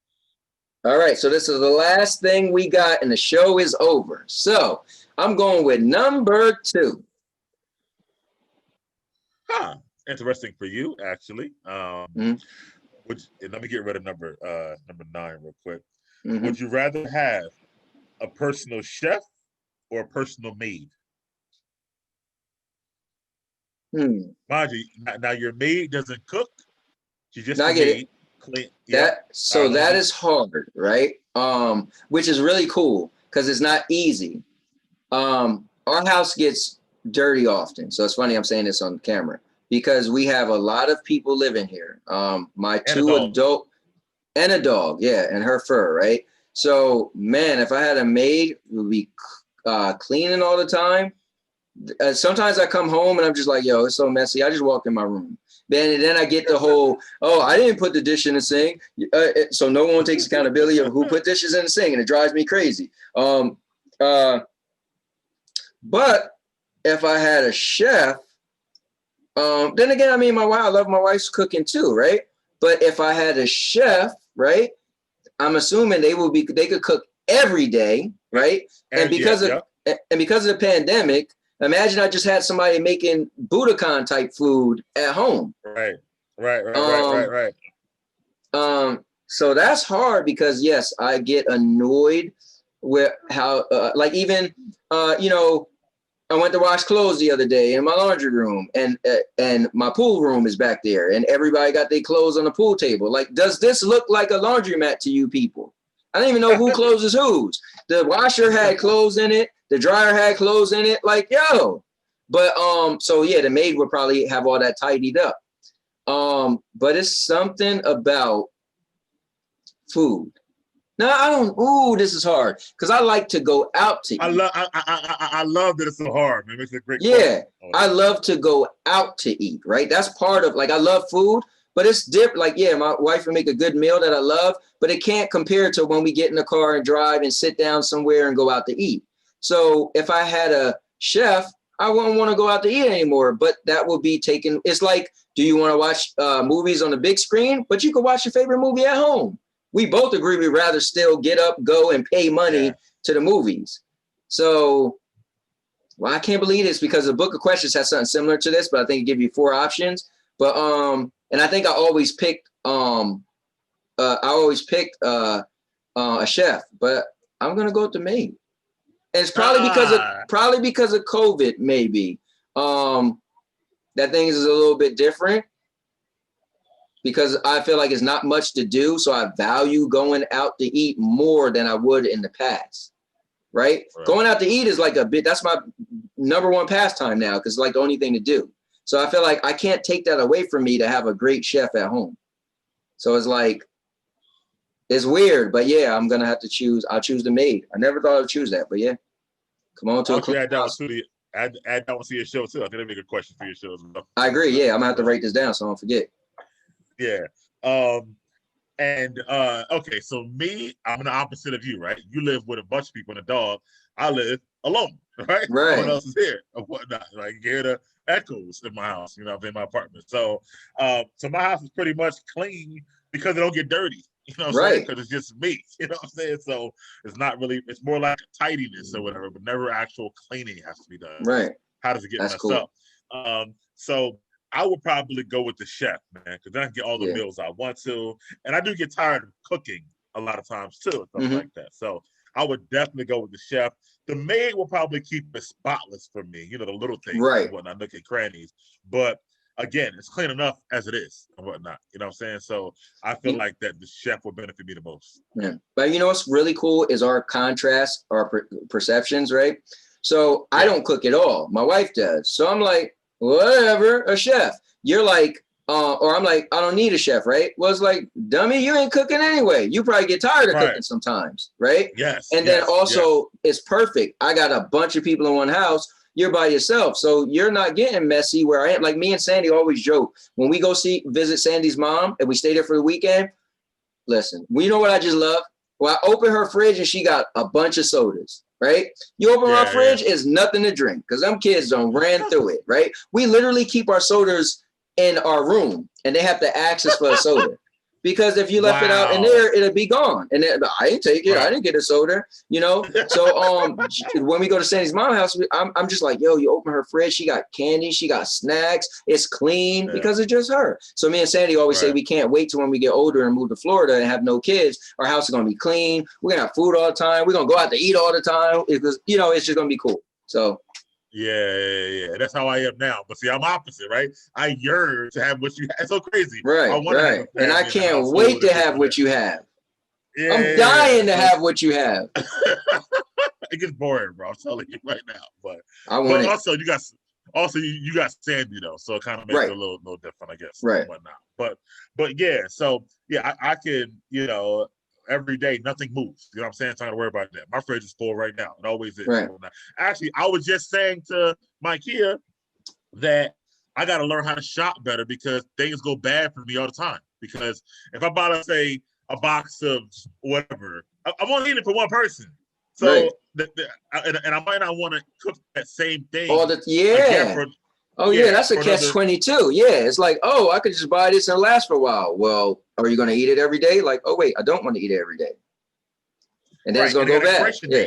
Right, exactly. So it happens, bro. I'm telling you all the time. I got this super antibacterial hand soap that I bought from CVS, right? So it's like $4, right? It's like regular hand soap. And you know, when the pandemic came, I bought it in bulk. But it's hand soap, and I'm in the house by myself. So I'm using one bottle for me to last almost a month and a half or two. Got an expiration date. So now it's actually gonna go bad in January, but I got like 4 left. I'm never gonna use them. So I gotta give some away because I'm never gonna use them in the next 3 months. So that's the difference and whatnot. You gotta hide sodas where me, stuff go bad for me all the time. So again, another difference. Wow, I didn't even look at it that way. That's crazy. I'm gonna tell Sandy about that. Oh yeah, it's so true. But a cereal right there behind me. I gotta, you know, I might eat a bowl of cereal. I might get okay, the show, you can see it. Those Cheerios, Albert's been there since the beginning of this pandemic, right? It's the same Cheerios we saw back then. You know why? Because I might want some cereal once a month or whatever. Right. You know what I mean? But that's gonna last me for a year and whatnot for about cereal. So it's a very, very different situation. Yeah, I was gonna say you probably go through. You probably have bad milk a lot, unless you have to just buy the little like half gallons. Yes. I have bad milk a lot, bro. Like things go bad for me often. Even like a box of I think the box of pancakes that I got. I haven't made pancakes at home since probably December last year. So that's like over 10 months or whatever like that. But that was one box I bought to make pancakes that day. The box still there, right? It's like I make it again. So it's like I wish I could buy like a little teeny box or something. You know what I mean? Like yeah. So It's like very, very weird, and you never think about it until you live alone. How long things last and stuff like that. So That's deep. yeah, very, very different. And you've been with your kids forever, so you probably even know Right. about this stuff or whatever. Like it's been like not even like something for you, Right. in a long time now. But yeah, it's a much different situation. So yeah, so for me, I would be the chef all day long. Cook me what you got. And you know what else? I want to add this to it. Because I want to eat healthy, the chef can make healthy meals taste great. Oh, that's true. And that's the other good part of it too. Like they can make something healthy taste like it's got fat in it when it doesn't. Right. Like that. Like they know about the spices and everything. Where I don't know how to make that thing happen like that all the time. Right. So I would definitely take the chef, 100%. Oh, that's awesome. That's cool. Yeah. All right. Okay, so that's been our show. Another episode of Big Mike and Little Ant. We appreciate you guys tuning in. Of course, like, comment, and subscribe. Tell your friends to subscribe. It'll be out, I'm sure, very soon. We'll put it on Facebook and IG and stuff like that as well. Appreciate it. Keep watching the Big Mike and Little Ant channel. Another episode of Beyond the Trenches will be out probably this Wednesday or Thursday. We're looking for more things to review whenever that comes out. So, until then, we appreciate it. And yeah. And guys, make sure you check out the playlist. You're going to see Mike on Poetic Charm. You're going to see myself and Mike on Mental Theater. You're going to be able to catch all of you're going to be able to catch the episodes that's because you're done with basketball, right? So yeah, no basketball for now. Right. So you're going to be able to see. Okay. So you're going to be able to see. Yep. All of his basketball stuff. Beyond the Trenches is football. Guys, so important. Check out the playlist. I know typically people go on YouTube and they don't realize there's even a playlist tab. Check out our playlist tab. There's a bunch of stuff. Again, go see Mike and I going to Budokan. It's on there. So thank you for tuning in. All right. And for that, I'm Big Mike. I'm Little Ant. Out.